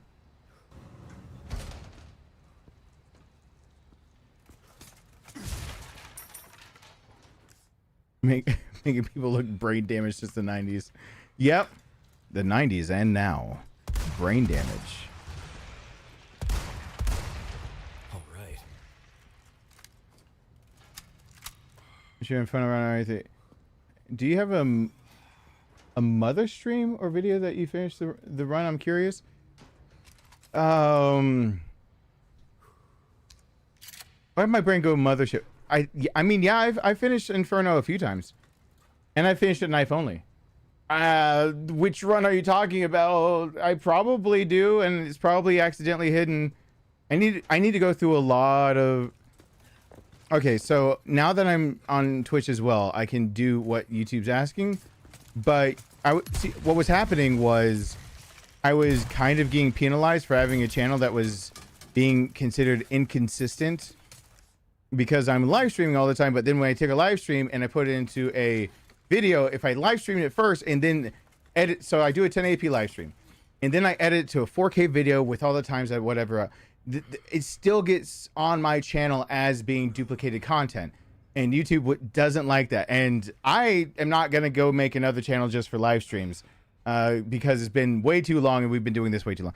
So instead I went on my journey for Twitch, where if I'm gonna do something where I'm gonna post it as it is, as something that I want to play live, I'll do it on Twitch and then I'll record it 4K and put it on YouTube later. That's my solution that I've wanted to do forever, and I finally am now doing. Like, for example, I need to go over there and finish Silent Hill F, and I need to just post Silent Hill 2. I didn't stream that, I just did it. But I need to go back in all those streams and make unique thumbnails for all of them that want to be posted. Some of them are up, and probably the other part's just hidden because something happened to it and YouTube didn't like it, and so I hid it. So there's a lot of streams that like that probably are in that category of like ambiguous. What happened here? In reality, I've probably definitely maybe done it, and I know I've beaten Inferno a few times. I just don't know which Inferno. My big Inferno run. The one that I wish were in like really good 4K was Inferno knife only, no Nemi cheats. You cannot use a weapon except for the cutscene railgun, because Nemi cannot be beaten without using the railgun. So that's a cutscene weapon. But I am the first person knife only, Resident Evil 2 and Resident Evil 3 Inferno knife only, because everyone else couldn't do the last section, thinking you had to like shoot the possible to push in the containers. If you push it in an inch and then run in circles and push it in another inch and run in circles, you never have to pop a single one, which is excruciating and might take years off your life and make you regret your entire career choice and possibly envy anybody who chose sleep other than to do this for 2 days straight type deal. And a lot of I have so many emotions.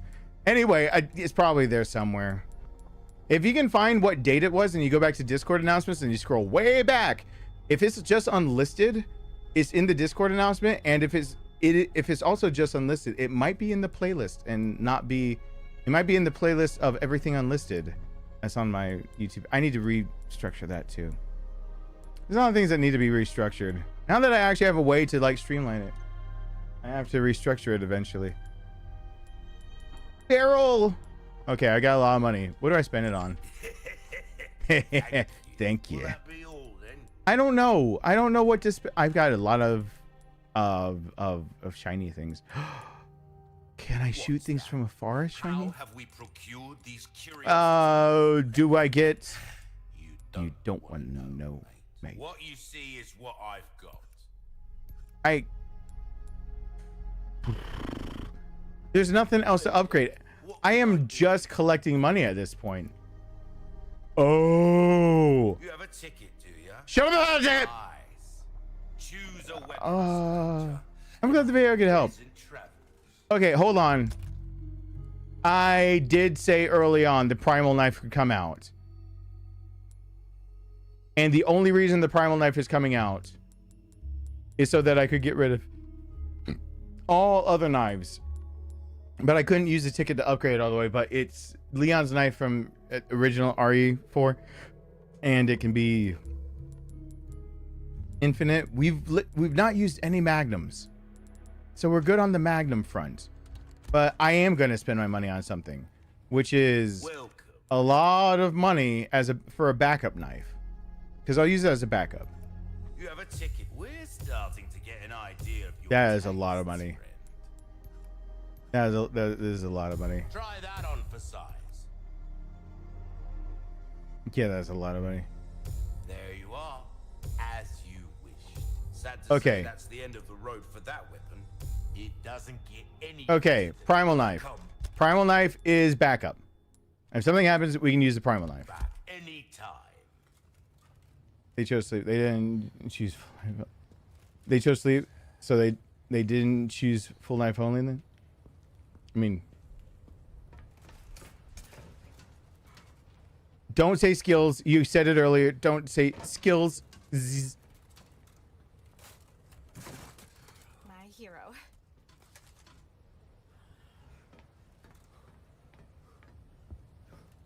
It's better than her saying the skills.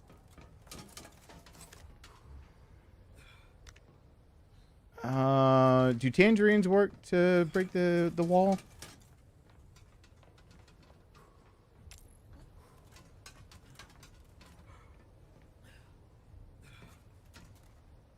Can I pre the wall?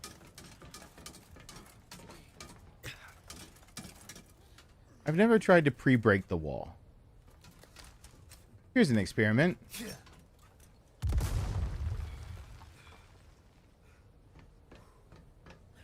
Do you have a crack? Was that crack in the top? Here's another experiment. Hold on, hold on, hold on. Hold on. I think there's a crack. Alright, I don't know if I know you can... It's been too long since I've played this. Do I... No, don't shoot me!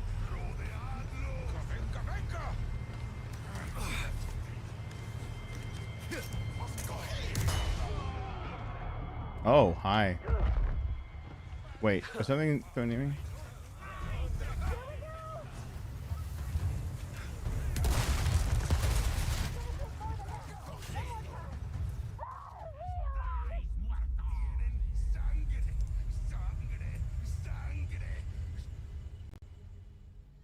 I blued up.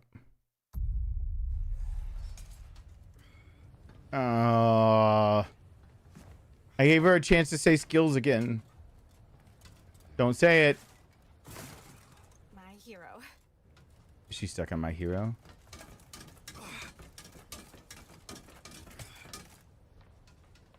Oh, the crack was always at the top. I'm delusional. That's fine. I can accept that outcome as well. A wrecking ball. Here you go.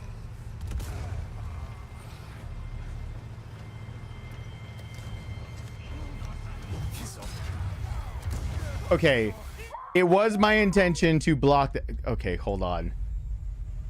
Okay. This is easier than it's just been a while. It's easier than been a while. It's been a while since I've done that. Oh, it's after midnight. I should get some rest here soon. Keep saying my hero. I'm fine with that. My hero. And then he held his back like she was just.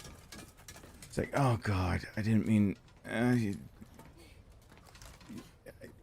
You're wearing the armor and you jumped in my arms and oh God. Leon's just gotta feel this in the morning type deal, holding back.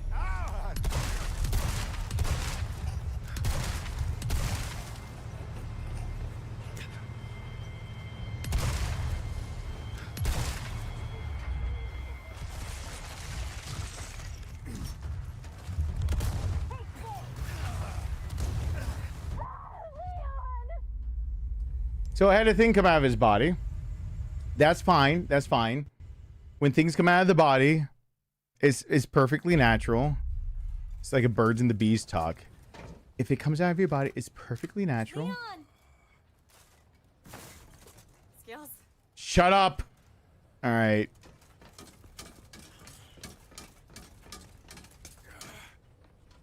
Okay.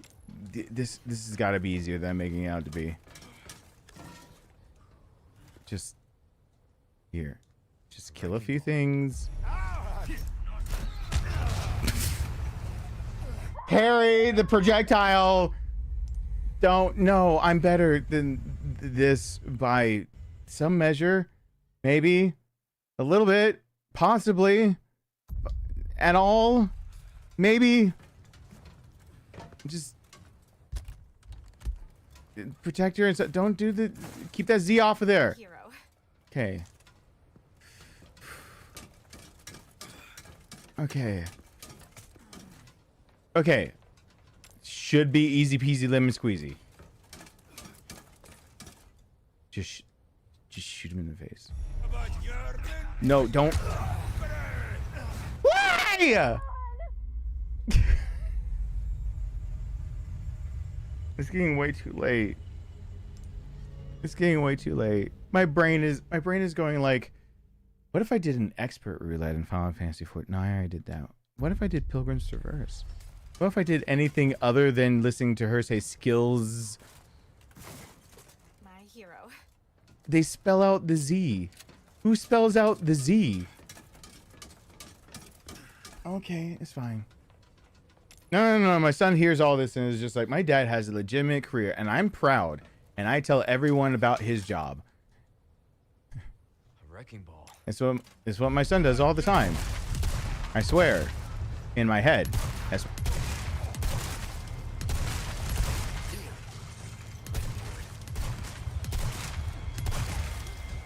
Shit. No! I didn't! Ah! Come on.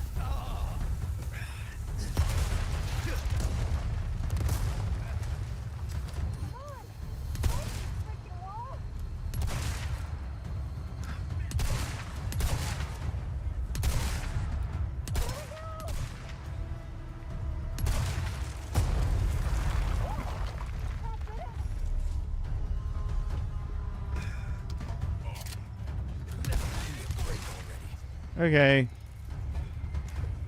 Ashley. Got it. Get out of the big bad thing. Are they still gonna come if I stay here?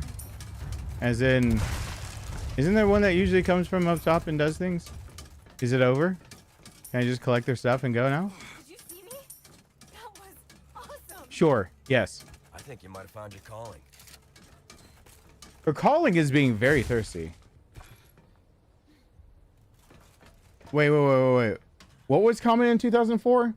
Blood kind of like that was supposed to say inside, but I could be wrong. I'm not a rocket doctor. I don't mean to alarm, but I mean, was that common? Was it common as 2000? And all I'm thinking of, we're talking about the year I graduated high school. And my brain's going, is what? And can I answer it without outing myself? What's the question? Skills with a Z?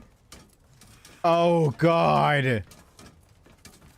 Oh, God. Listen.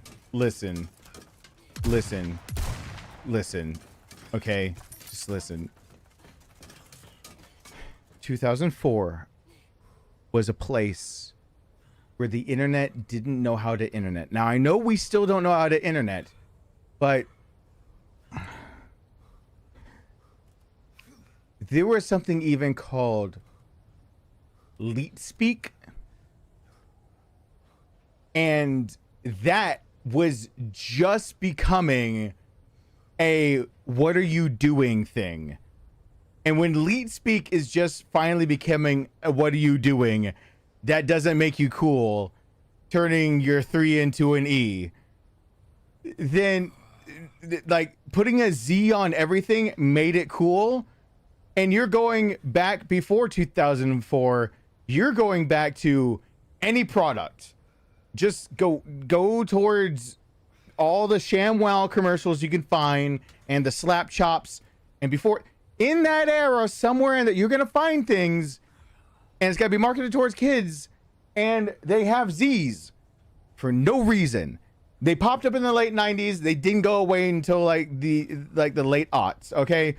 I can't explain it, but the internet didn't help the case. Like, they were not helping what was going on there. So I did not participate.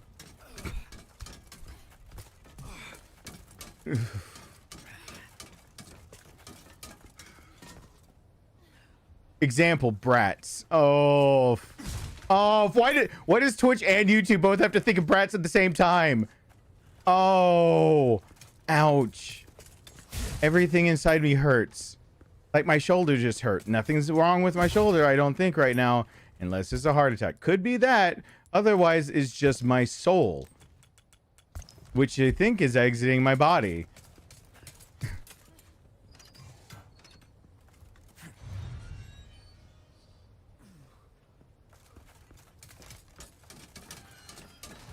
Oh, brats. Oh. Oh. Hey Siri. When did brats first hit the market? Bratz dolls first hit shelves across the United States in 2001. Why not treat yourself? Welcome. What can I interest you in? One of those was a joke, and then I actually started gagging a little bit. So that's the thing that just happened. That's oops. Thank you. Come back anytime. God, why? Just why?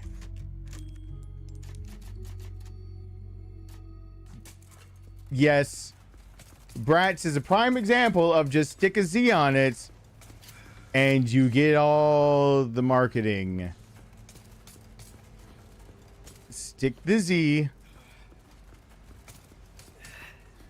Monster High? Yeah, I remember All Real Monsters, Monster High, and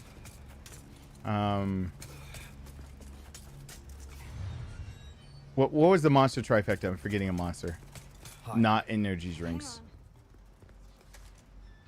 Okay, I gotta go kill the thing that's gonna kill me, because why not? I remember Original Surge. Original Surge was just a lot.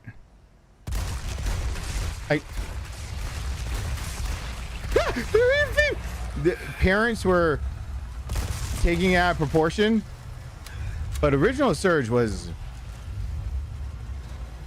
It almost was not out of proportion.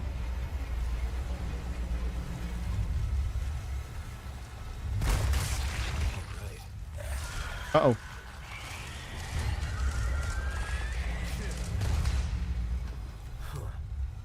Monsters Inc. Is that the other Monsters I was thinking? Gorillas gets to pass because that music slaps. Well, it makes you feel good. That was out of tune. Webkins. That's right. The Z was also used. Oh. Webkins. Yeah. I forgot about Webkins as being the Z as well.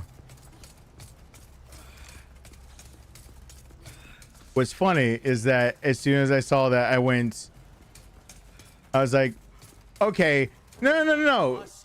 Go ahead. People go and out themselves about Webkins.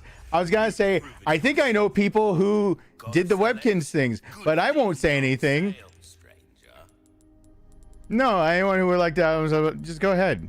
I'll buy Almost anything.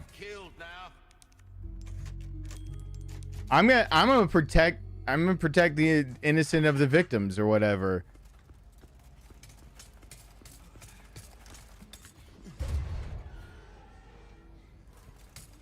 It's still Webkins. My brain was gonna go. I can name people. And then I was like, no.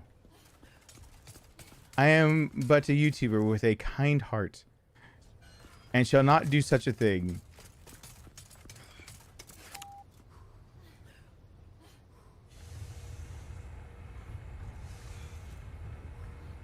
Oh, God. Now back in my day, going and finding your old Tamagotchi, and it's just, what is it? What does it give you? The gravestone?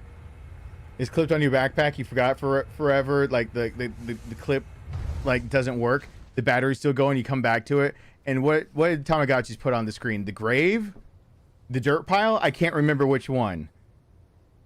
I know it doesn't have a Z, but I remember Tamagotchis. And are Furbies still a thing? Yes, they are. In fact, early on in my son's life, they were in Target, and I hated them. We work well together, don't we? I guess so. Right? Maybe someday I'll become an agent like you. What do you think? We could protect the U.S. from any and all threats. Is that right? Thirsty. Well, either way, first we have to make it out of here. You're no fun. You're no fun.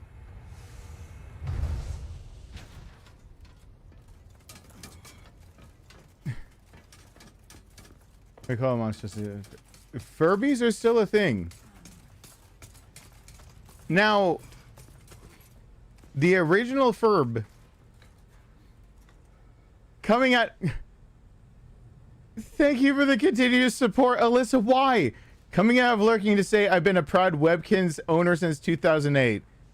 People, stop. No, Furbies are cursed. Thank you, Alyssa. No. Okay, I've got... Listen. There are actually 2 more people who actually still have Webkins. And I'm pretty sure at least one of them is still here. I was gonna be nice to all of the Webkinses. Because I didn't know what Webkins was at first. And I had to go look it up. And I think I remember who made me go look it up. You don't have to out yourself.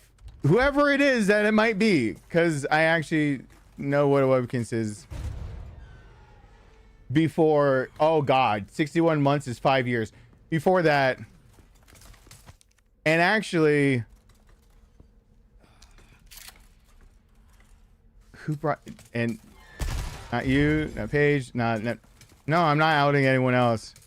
People can say if they want, This must be what Luis was what talking about. if people want to talk about their Webkins. I didn't ever kill a Tamagotchi. It was a friend's Tamagotchi. And I don't remember what the death was because I was like, I just handed it back. Like, sorry for your loss. That was about it for me and Tamagotchis.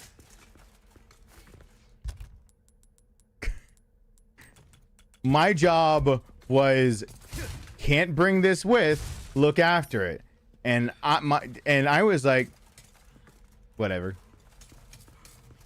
and I returned it dead.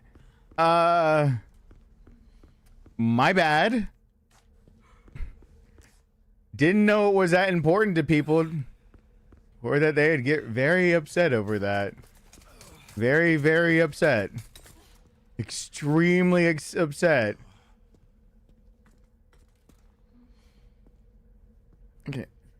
Look, it's a feat to still have an original account when all the OG accounts got purged from inactivity. There's been a recent resurgence in the last couple of years.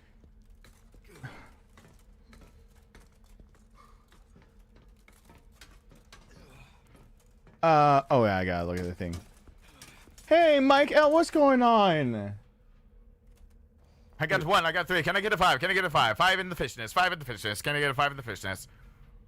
Can I get a 5 in the fishnets? Words I didn't think I'd ever say, ever. Can I mention ever again? Happy birthday. I've been lurking for a while recuperating, but may drift off asleep soon. Hope everything is having a good time. Have a great night/day wherever each of you are. We're probably almost finished for the night because I probably should be responsible. Tomorrow I have to work, and depending on how my day goes, my son has skills day and everything. Skills with an S, for baseball. But I'm a little bit under the weather, and I have energy, but I'm on teetering on that edge. Also, he's about to get a pistol, and thank you for showing a stovepipe properly.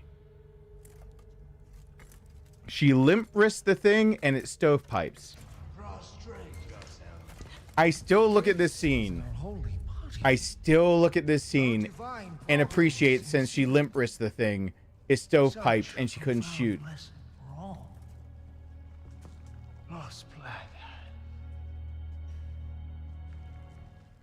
Welcome, my children. I am Osman Sadler, the speaker for our Lord. Tell someone who gives a shit. Foolish lambs, why do you deny grace? Now, abandon your body. Obey. Obey the voice of our Lord. I think he's using the dark side.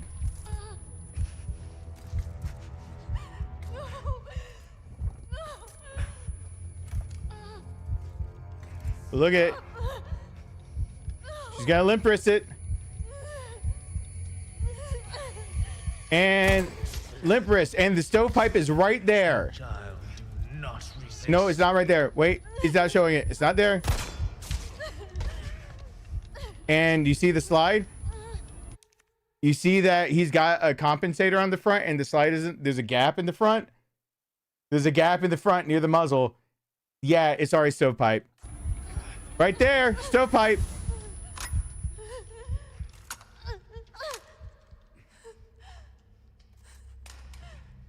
Pray forgive these wicked sinners. My faithful disciples shall deliver to you your penance. Now, child, you need not be afraid. Submit your body and release yourself from fear.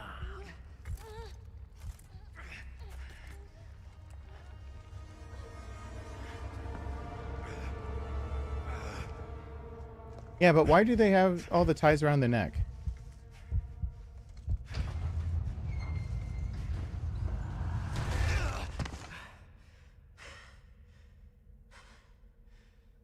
Stovepipe.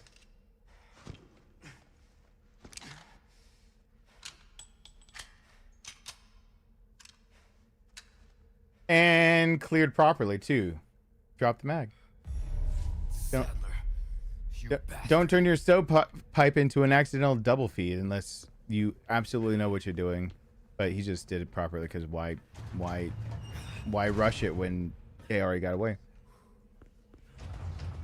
There's a video I would totally want to have done, and then I thought of the idea and I found that video someone else did, which is how weapons jam and how you fix them. And because I wanted to say how many times it's driven me crazy in, like, in whatever, like whatever medium, is just like, oh, there's a jam and therefore like blah blah blah blah blah happens, right? I was like, I can do a thing.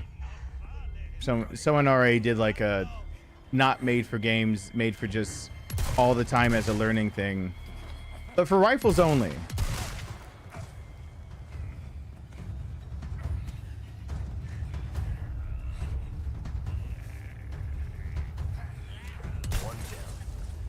Including when the case is actually stuck to the top, moving with that bolt. That clear of actually needing to, when you slap and rack, that doesn't work, looking to the side and realizing you need to get down, drop that mag, and possibly need to either finger that thing out, or it's another time where you can collapse your buttstock and hit it to the ground. There's a few things you can do to clear that out. Why did I just get a notification about my dad's surgery? Post-op. Even my watch doesn't want. I enjoyed watching your stream. I'm too tired to stay awake. Good night. Your day was heavy. Well, thank you for being here. I'm actually gonna do what I was gonna do for this. You're gonna do that eventually. Did I make any English? Plus, I'm also tired. Plus, Krauser's coming up. You know what's gonna happen when I go to fight Krauser? Tired. We lose. You know what I'm trying to get to? Just the Krauser fight. I want to read Project Javier one more time real quick. That's it. That's my goal. It's not a big goal. Not a lavish goal. Good night, Vicky. Thank you for being here. Just go. Give me your nuggies. Your big gold nuggie.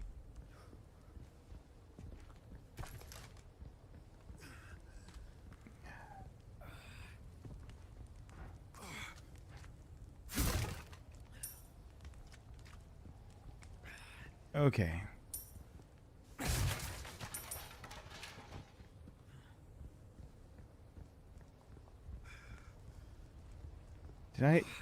Have I spent more time playing the game, or did I spend more time talking about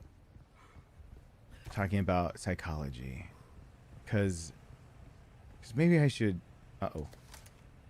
classify this as Operation Javier. A few people have heard the name. Even with the high specs, it's too inhumane. Small unit of U.S.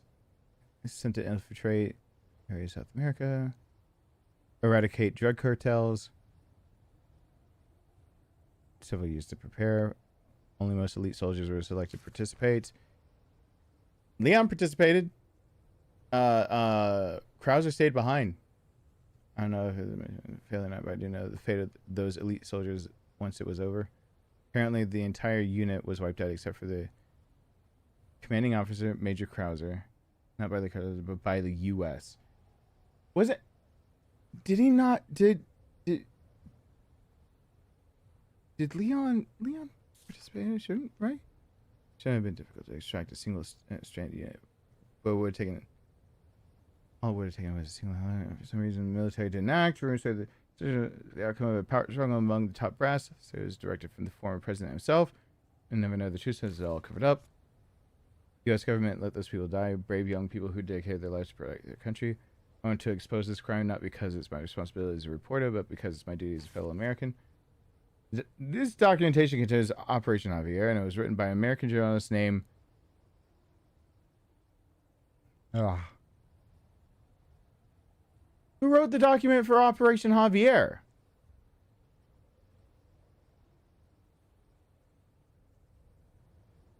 We're going to pretend that says Alyssa Ashcroft. I don't remember who wrote the journalist. This article will never be published. Blank is already taken care of. I think I will use the rocket launcher on Sadler. Do you have to use the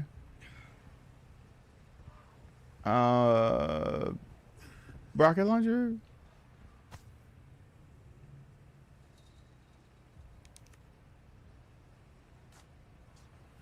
Can you not use the rocket launcher? I guess if you cannot use the rocket launcher. You've done well to make it this far, rookie. I've prepared a battlefield up ahead just for us soldiers. Watered by the blood of generations, hundreds of years. It's the perfect place to put an end to what happened 2 years ago.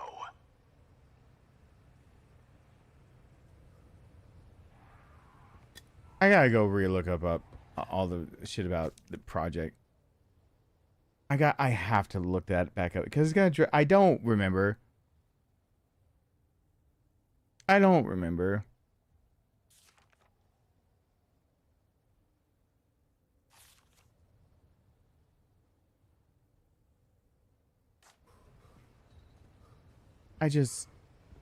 My brain is full of useless knowledge, and you would think when I say that, of course he would know, but I don't.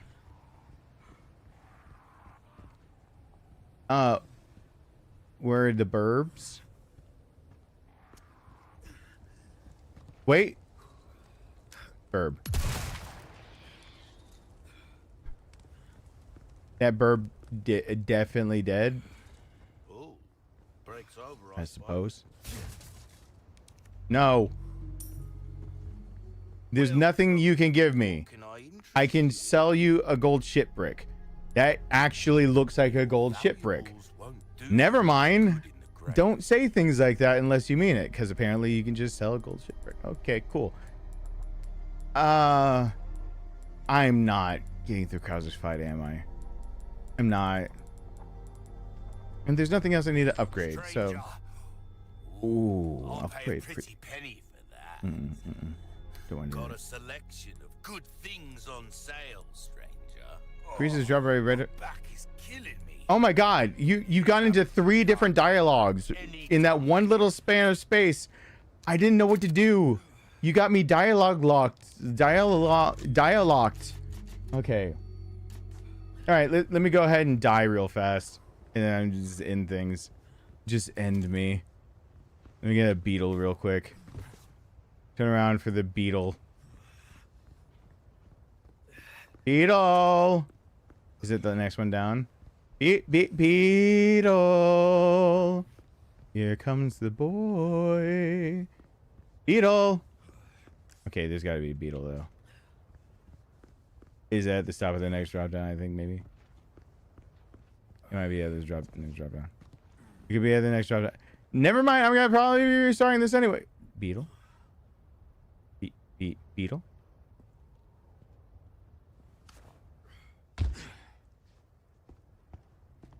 Is the beetle behind me? I've been waiting for you, rookie. Oh, worried about the girl, is that it? That's just like you. You always had poor judgment.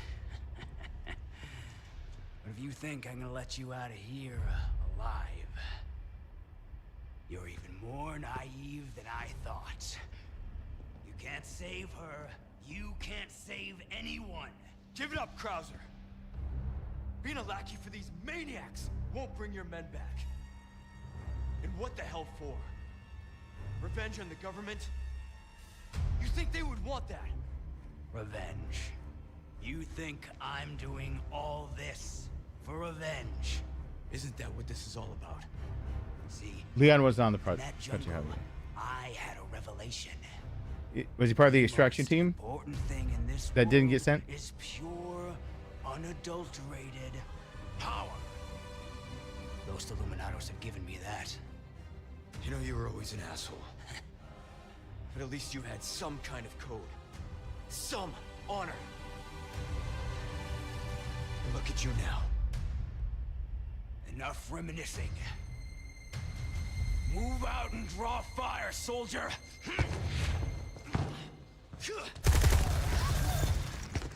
And I'm more concerned about the beetle. Better run, rookie! Not like I have a choice.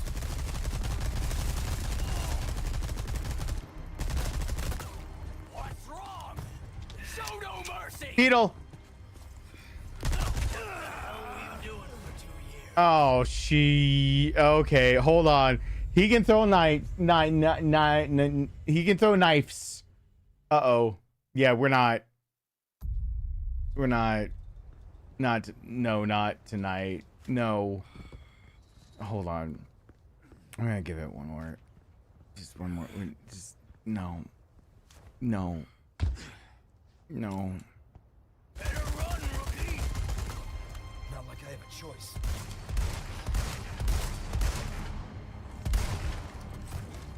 What's wrong? Show no mercy! That's all he's doing for 2 years.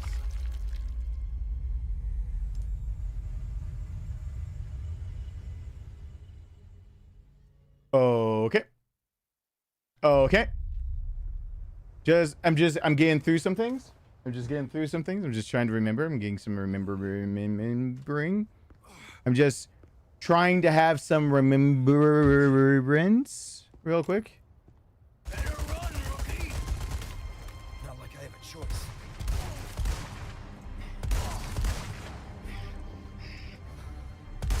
What's wrong? Show no. There we go. Pop him in his face. Hustle. Who knows what's become of the girl? Okay. I popped him in the face. I will probably now fall flat on my face.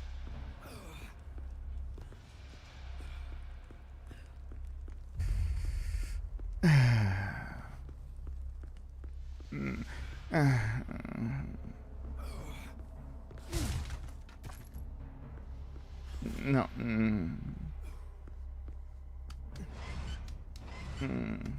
It's bedtime. It pretty much is. Okay. Well, I'm gonna get up and... Yeah, I'm a bit lightheaded too, so... But that's to be... You remember the fight in the jungle? You barely made it out alive. Go with your gut, don't think. That was the first thing you taught me.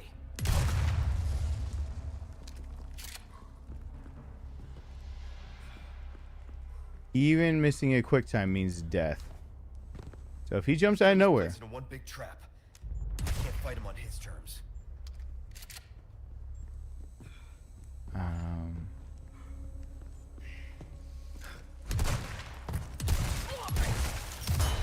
Ooh.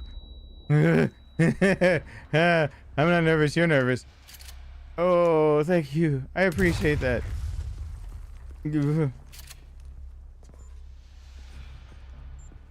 I'm feeling funny things in stomach and or throat. No. Ready to die, rookie. No. No. There's no way I get to the end of this. It's like I'm giving myself this chance. One more chance. One more chance. Which is right now. In order. How? And okay. I forgot. No. Explosives. That's how they work. Super legit. When something explodes and you're right next to it, shrapnel doesn't exist. Uh-oh.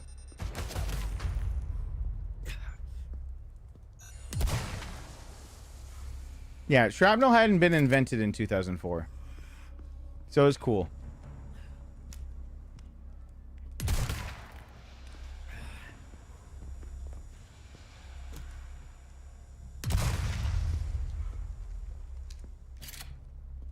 Yeah, I think we invented that in 2006, 7.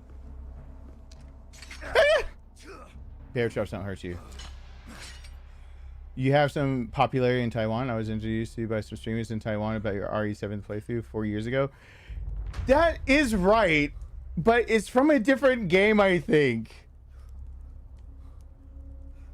And I can't remember why, but it's kind of cool that when I see like where things rank, like I have a little bit of popularity in Taiwan, a little bit, and then depending on what games, White Day will bring some people out, and then what is it? So, and then there's the game Devotion. I haven't played Devotion. Detention. So I've got a few things. I'm no stranger to covert tactics, remember? How can I forget? Shit. I don't remember. I should know, but my brain has died. I'm sorry, I die forever.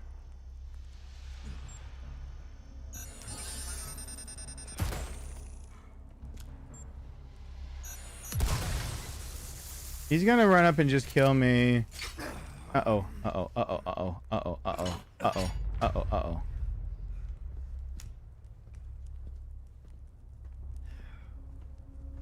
How do I make him not? How do I make him not? I think this way he does. I love a good hug. Oof, I don't like. Still alive, huh? You got lucky. I didn't get shot. So yeah, look, you can get riddled with rounds. This is probably the most realistic it'll make a game. Because how is it that Leon can get bit, shot, stabbed, all these things with full health, but in a cutscene, if someone gets shot, they just dead. Like, Krauser can stab you in the knife fight a lot of times, but he stabbed Luis once. Luis did. DED dead. That is gaming logic peak. Do not get hurt in the cutscene. You are dead. No. I admit, you've done well to stay alive this long. I'd be dead if I kept listening to people like you. Krauser? The Reaper comes for cowards and the careless alike. Which are you? I don't know. Guess I'll ask when I see him. Okay. Well, you've really gone all out for me. You shouldn't have. Anything to make the pretty boy feel special. Don't destroy cover, please.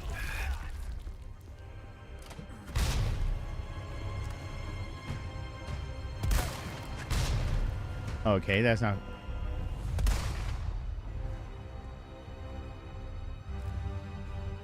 Get down.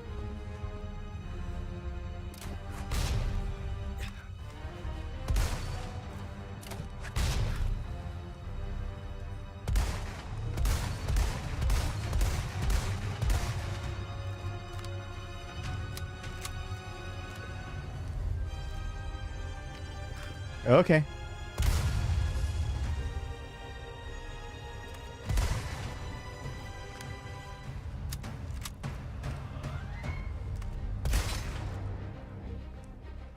Will he show back up?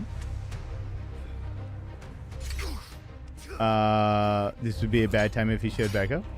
Is he finished for this area? Did I do it? The door's open.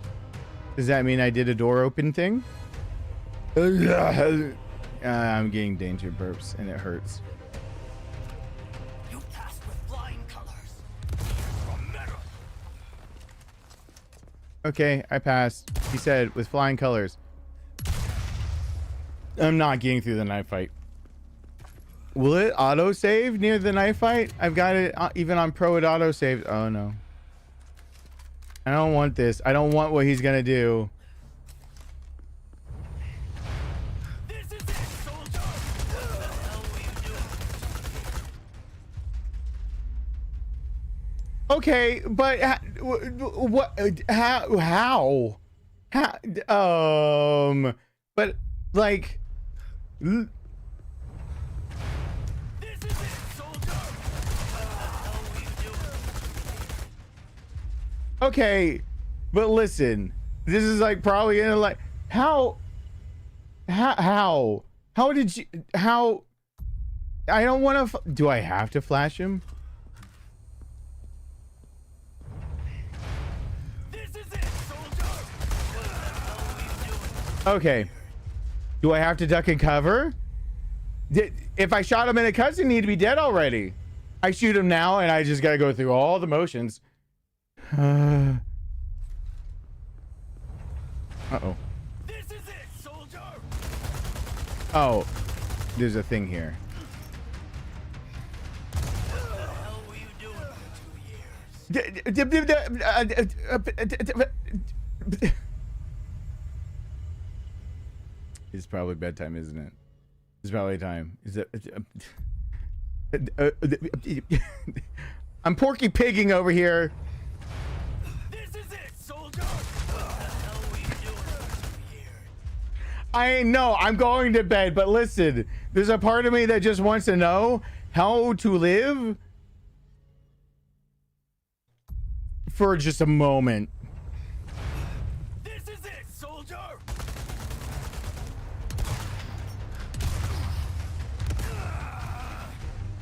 Okay, that wasn't the moment. Yeah, oh yeah, it's a good stopping point. Listen, I need to tell future brain me what past brain me knows. Soldier.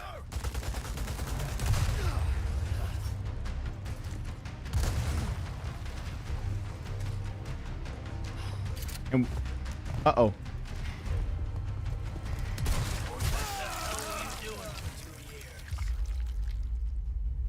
Okay, I just want to parry one knife. I know you're fucking help me with RE7 in your business a while ago. I watched you last one. You're the best. Oh, you. Well, thank you for the good wishes. Ghosted Ghostly. No, you're fine. Soldier. What the hell were you doing? I just want to parry his knife. This I am just. Well, if he was in a different outfit. This is it, soldier. No, not. What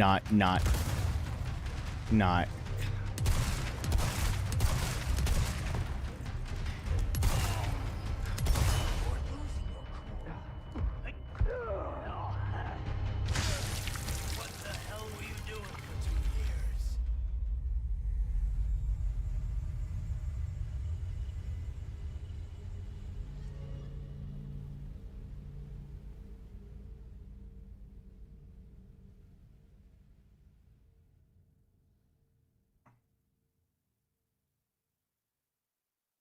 I have no idea. I have.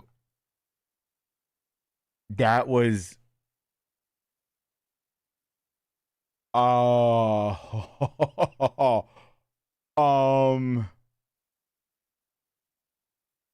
Oh, this is gonna be the worst.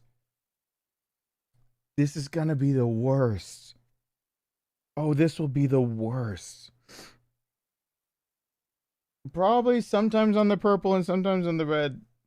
The red is bread and butter, but the purple lets me sometimes have, you know, steak and potatoes type deal. All food doesn't sound the best. Oh, God. No, don't make popcorn. No, we're like finished, but I wanted to parry one knife attack, and instead, he came up from behind me. Like I said one goal. Future me wants to be able to parry one knife attack. Now I gotta avoid that grenade that's right at me.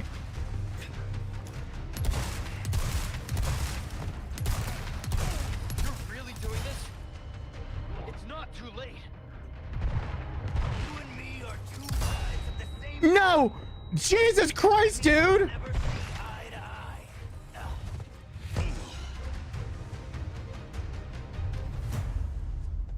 Are we done here, Krauser? I told you. Again and again.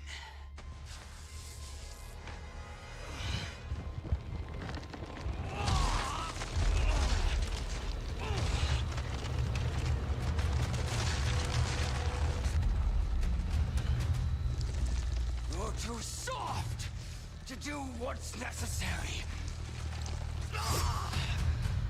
That's the difference between you and me, Rookie. Thank you for the tier 1, Ryu.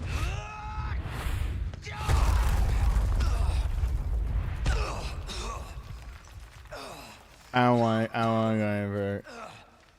I didn't get parry. Finish your training. Oh God, that first person perspective for a second made me think, no.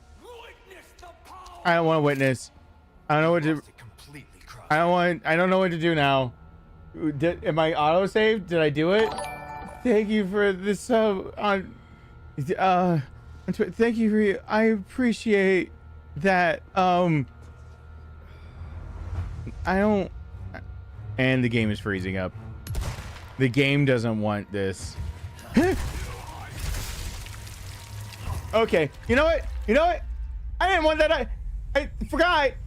I forgot that his arm is now a knife. His arm is a knife.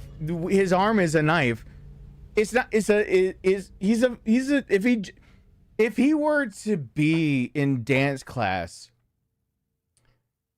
and just learn to turn fast, like it's instead of juking someone, that would be a Beyblade.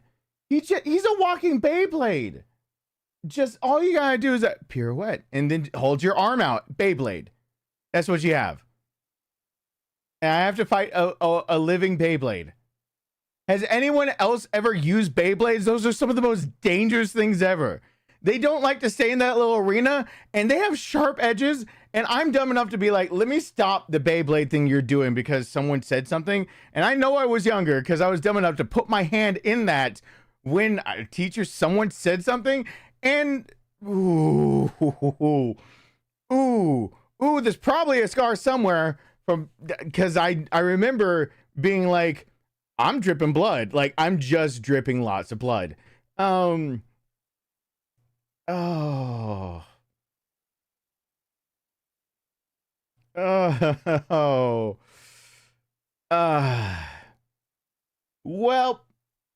hold on. I'm from the South.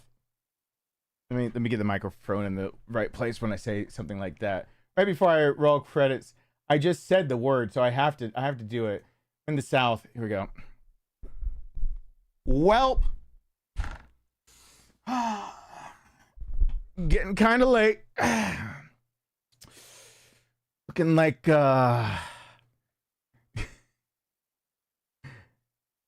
anyone else from the South know that's like the tell? Anyone else? I just gave the I'm gotta get up and go to, like, that's the let me hold on. Well, getting pretty late. Or wait, where's the other one? The other one is, I don't have keys in here. It's always it's the knee slap and then just metal janglies. Yeah, it's like, and it's always something nonchalant. So I gotta like jingle something metal and then say something along the line. I don't have any metal jinglies. I don't want to knock together my brass balls. Like, in the South, the way that we leave is not to say goodbye. In Texas, it just doesn't matter. You say, welp. You slap your knees. You jingle your keys. Yeah, little boy. No one? Right here? Hold on, I'm finishing right now. So like you gotta go from the sitting. You have to slap the knees. You have to say welp, and it's WELP. You go for your keys. You jingle them, and then you say something like, "It's getting pretty late. Got work in the morning." No one that has ever said that either thinks it's late and has work in the morning. They're lying about one of them. It's just convenient that it is late and they have work in the morning, but they'll go home and they'll be, oh God, can you believe how long they were talking? Or they work at 11 p.m. the next day, not even a.m. Like, it doesn't matter. They don't even have work in the morning. It's not even the morning. Like, it's something. So if you get the whole thing, it's the whelp, knee slap, key jingle. It's getting late and I got whatever blank time and it's all a lie. So that's the southern way of doing it. Don't we have some charm down here in the South? It's great. Let me go ahead and read. I don't know how the credits will take this, and I slapped myself a little too hard. How am I sensitive there? Oh, I have something in my pocket. Also, maybe I need more blood in my body or something. Credits. Credits. Roll. Credits are broken. The screen is up. You guys should see them. For us Europeans. Oh, wait, there they go. New subs from Mr. Martin. New subscribers is Sean. Over new channel members of Adam, Mr. Martin, Ryu, and channel members Monroe, Micah, Cody, Alyssa. Donations are not legal.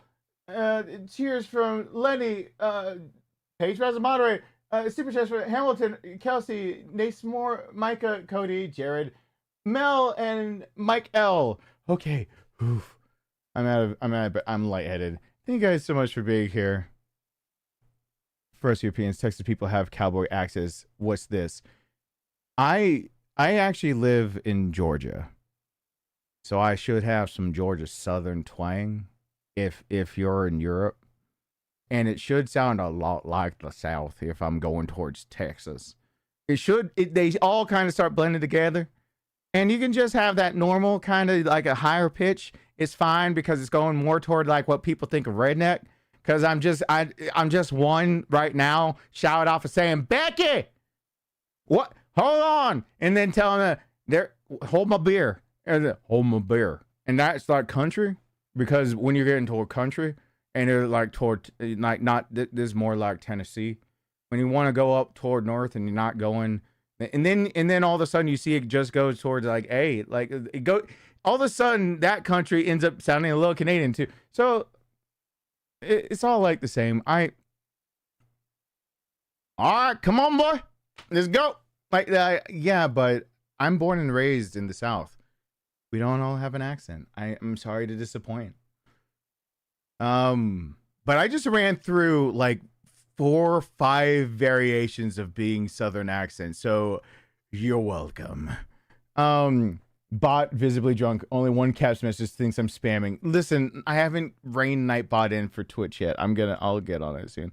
Thank you guys so much for being here. Hope you guys enjoyed. Hope to see you guys back here for the next one. Since I'm 40, I get like 4 birthday streams, right? With one of them being the stupid idea that I need to think of a better idea because it's so stupid. Because why would I torture myself for you guys' entertainment? Because this was so much job. Okay. So I drunk live stream. I don't think my body could. I need blood, not beer. Something like that. I don't know. All right. See you guys in the next one real soon. It is quite weird looking at the teleprompter and seeing both lines of chat, and it's just I didn't even mean to sing bye that time, as it's been 10 years of me doing this, and therefore I will lilt a bye to anybody, apparently. This is madness. This is Sparta, which is a city in Georgia.